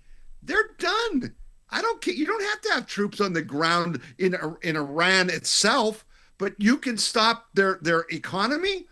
They already are short of water, Michael. Did you know that? They have serious water problems, and they got food shortages, and then we bomb their banks, and now you're going to cut off their oil. Yeah, I think the change is going to come, and I don't think we need lots of troops on the ground. Let me just give you a quote from President Trump just a few minutes ago. Basically, he mocked American, quote, allies that might be refusing to help us secure the Strait of Hormuz. Here's what he said, quote, do you have any minesweepers? Well, we'd rather not get involved, sir. I said, you mean for 40 years we're protecting you and you don't want to get involved in something that is very minor? Very few shots going to be taken because they don't have many shots left. But they said, we'd rather not get involved. We'll protect them if ever needed. They won't be there for us. I knew that for a long period of time. Who's that directed to? Tom Zaltowski. Got to be England. Got to be Gestamer, right? In England. NATO, the rest of them. Let me close off with this one thought here. Have you followed our congressman here, Andy Ogles, and his statements last week? I have, yes. So he made a bold statement. Muslims don't belong in American society. They almost go. And, of course, all the predictability, the left went crazy on it. But, I have a theory. Let me just run it by you and get your reaction. I think there is a tipping point at which the Muslim population, when it reaches a certain level in a Western democracy, it starts destroying individual liberty in that democracy. I think it's about 5%. In the United States, we're about 1.5% Muslim, but in England, it's 5%. In France, it's 10%. And in Sweden, it's 8%. What they do is they'll go into communities, smaller communities, and dominate them politically, get elected, and then start pushing for Sharia law. Your thoughts on my tipping point theory, Tom Zaltowski? Yeah, I think that the evidence is there, Michael. It's not a theory. It's a fact. It's been documented. And we, fortunately, are waking up in the United States. And you saw in Texas during their primary, they had a question on the ballot about should Sharia law be outlawed, and it won 90-10. And now they're saying that they will try to push forward some legal laws to restrict Sharia law or make it illegal in Texas. We got to do that nationally. It's incompatible with our type of culture and our type of government. It's just that simple. Here's a breaking story. They want to dominate, and we've got to stop them. Let me just leave with this. Ogles announced the Assimilation Act today, a 160-page proposal to repeal the 1965 Hart-Celler Act, end chain migration, scrap diversity visas, eliminate H-1B. Your thoughts, 15 seconds, Tom. Let's do it, Republicans. No more talk. Let's get rid of the filibuster. Let's change the culture to protect America. The Assimilation Act, Andy says, will change everything. Tom, thanks for joining us today. Have a great week, Mike. All right, see ya. When we come back, News Potpourri.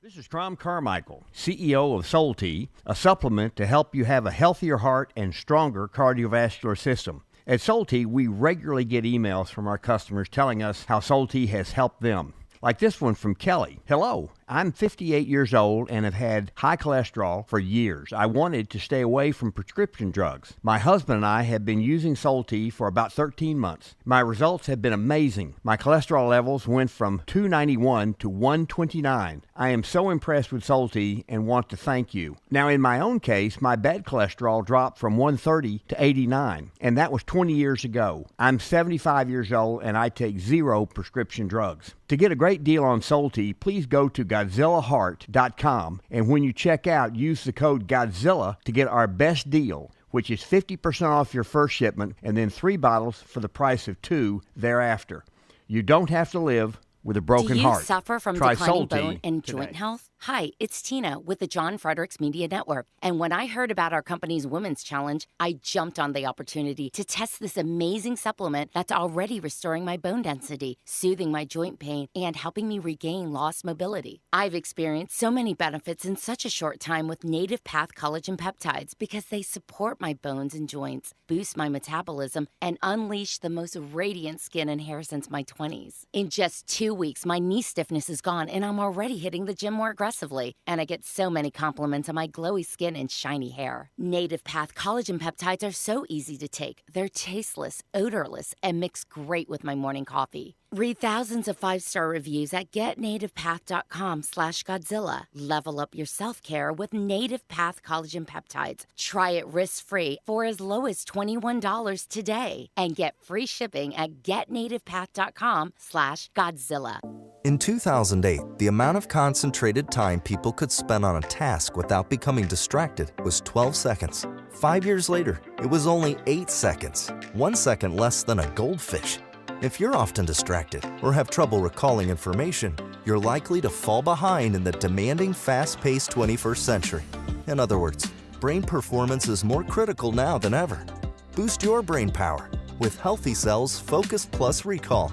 Science-backed nootropics to help you sharpen focus, concentrate longer, enhance recall, improve mental speed, learn rapidly, and be more alert.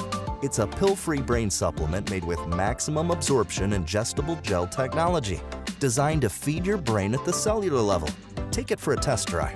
Go to healthycell.com and use code GODZILLA for 20% off your first order of Focus Plus Recall. That's healthycell.com, code GODZILLA for 20% off. Welcome back to the Michael Patrick Leahy Show. Now, here's Michael Patrick Leahy. And welcome back to the Michael Patrick Leahy Show, broadcasting live from our studios in Nashville. It's Monday, March 16th. Tomorrow is St. Patrick's Day. It's that time of day again. It's time for News Potpourri. Yes, ladies and gentlemen, News Potpourri. This is the portion of the program where we talk about those stories that are of note, don't necessarily merit a full segment, and may have a touch of irony. Well, here is a weird New York City story. Zoran Mamdani, the Uganda Marxist Muslim who was elected mayor of New York City, has signed a, wait for it, $2 billion contract for homeless people with New York City hotels. What could possibly go wrong with that? Is that crazy? It is entirely crazy. But look, in New York City, they've got Hezbollah supporters protesting. We've got this clip right now. We'll play it for you. We support Hezbollah here. Say it loud and say it clear. We support Hezbollah here. We support Hezbollah here. That's New York City, folks. Okay, so where is the strength of Islamist extremism, Hezbollah, etc.? You know, I don't think it's in Lebanon anymore. I don't think it's in Iran anymore. I mean, there's some there, but we're about to take care of them. No, I think right now Islamist extremism is thriving in blue cities in America and in Canada. Yeah, I kid you not. Canada, our northern border is going to be worse than our southern border, and it's got to be addressed. So there you go. Okay, hey, here's an interesting story. It's a sports story.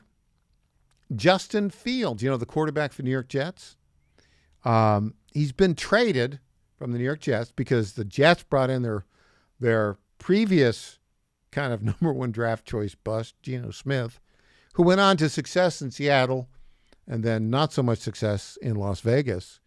But they brought Geno Smith back to the New York Jets. The Kansas City Chiefs backup was Gardner Minshew.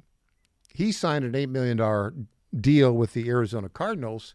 And so Justin Fields has been traded to the Kansas City Chiefs to be the backup there. Well, good luck to him. You know, look, I root for all these guys. It's not easy. Speaking of football, I'll get to Tennessee right now. You know, they bad decision that there's a subsidization of this new dome stadium for NFL. It's going to open, I guess, next year for the Tennessee Titans, a very bad franchise with a very bad ownership. I mean, let's just be honest. It's really Amy Adams Strunk is not a good owner. But they actually have, I'm going to say one good thing about them. They have introduced new uniforms. And the uniforms are a smart move because if you look at the helmets, they've added the tri-star of the state of Tennessee. This is like blue colors. I always wondered, geez, the Cowboys going to be upset because the stars are here, but apparently they got to pass. The new uniforms look better, and we'll give the new coaching the head coach Brian Daboll, Robert Saleh, and the offensive coordinator Brian Daboll. We'll give them some leeway. I like Brian Daboll because he's from Western New York, like me. And, we'll see how they do.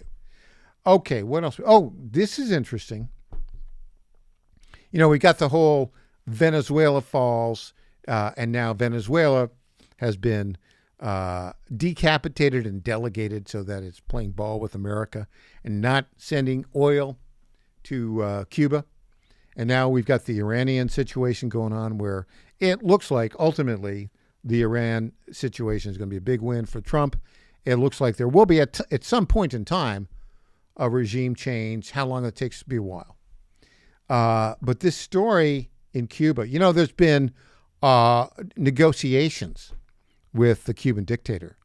And they're in trouble because they don't have any energy now because all the oil from Venezuela has been cut off. And I don't think there's really much in the way of oil resources in Cuba.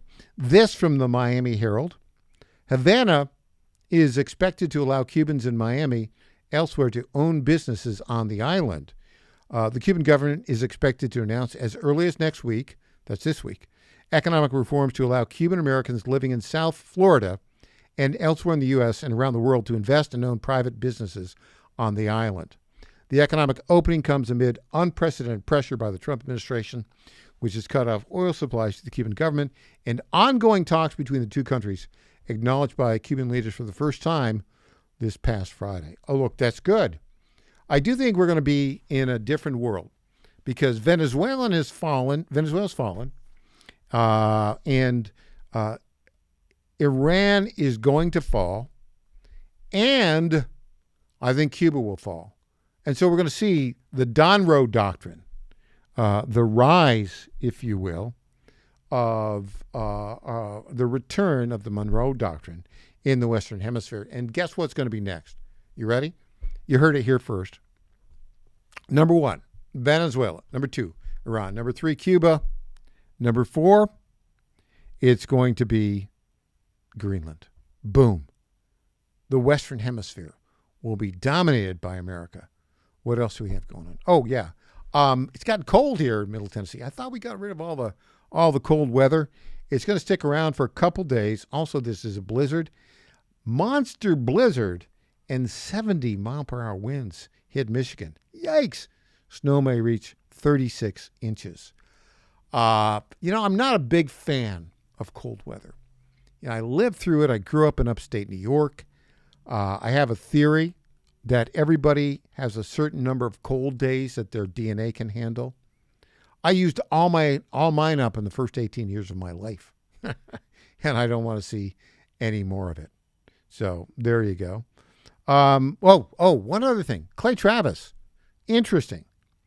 He graduated. He's from here in Nashville and doing very well with the Clay and Buck Show.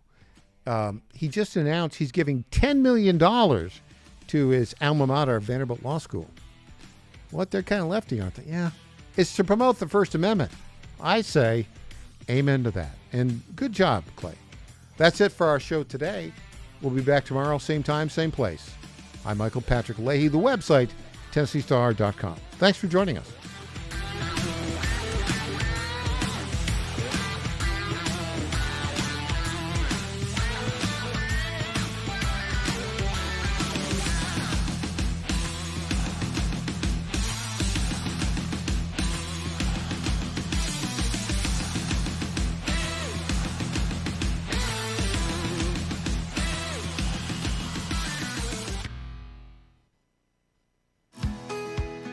This is State Senator Mark Pody. Government is limited to what it is supposed to do. One of the things that is critical that we're supposed to be working on is transportation. Here in Middle Tennessee, our roads need more help. As your state senator, we are focused on getting more money reoccurring without a new tax increase for our roads here in Tennessee. This is State Senator Mark Pody. Paid for by Campaign for Mark Pody, Christina Hibden, Treasurer. Hey there, it's Lenny McGill, founder and CEO of GlockStore.com. For over 30 years, I've supported our Second Amendment rights with GlockStore.com, the world's #1 source for Glock handguns, parts, and accessories. I also support accurate, unbiased journalism like The Michael Patrick Leahy Show. His team broke the Kilmar Abrego Garcia traffic stop and was the first to obtain that video. Independent journalism at its finest. Visit us at GlockStore.com. Listen to Michael Patrick Leahy and make America great again. FlatFeeNashville.com is a full-service real estate brokerage that charges homeowners a upfront flat fee of $999 to completely list, market, and sell your home. We are all about saving consumers money, saving that equity. Nobody should hire an agent and feel like when that agent walks in the door, that agent is more concerned about the down payment on their next Mercedes purchase versus saving the equity that those homeowners have worked hard for. I've spent my entire career in ensuring that the equity that people save and they put into their monthly mortgage every single month, as much of that as we possibly can goes back to them when they go to list and sell that home.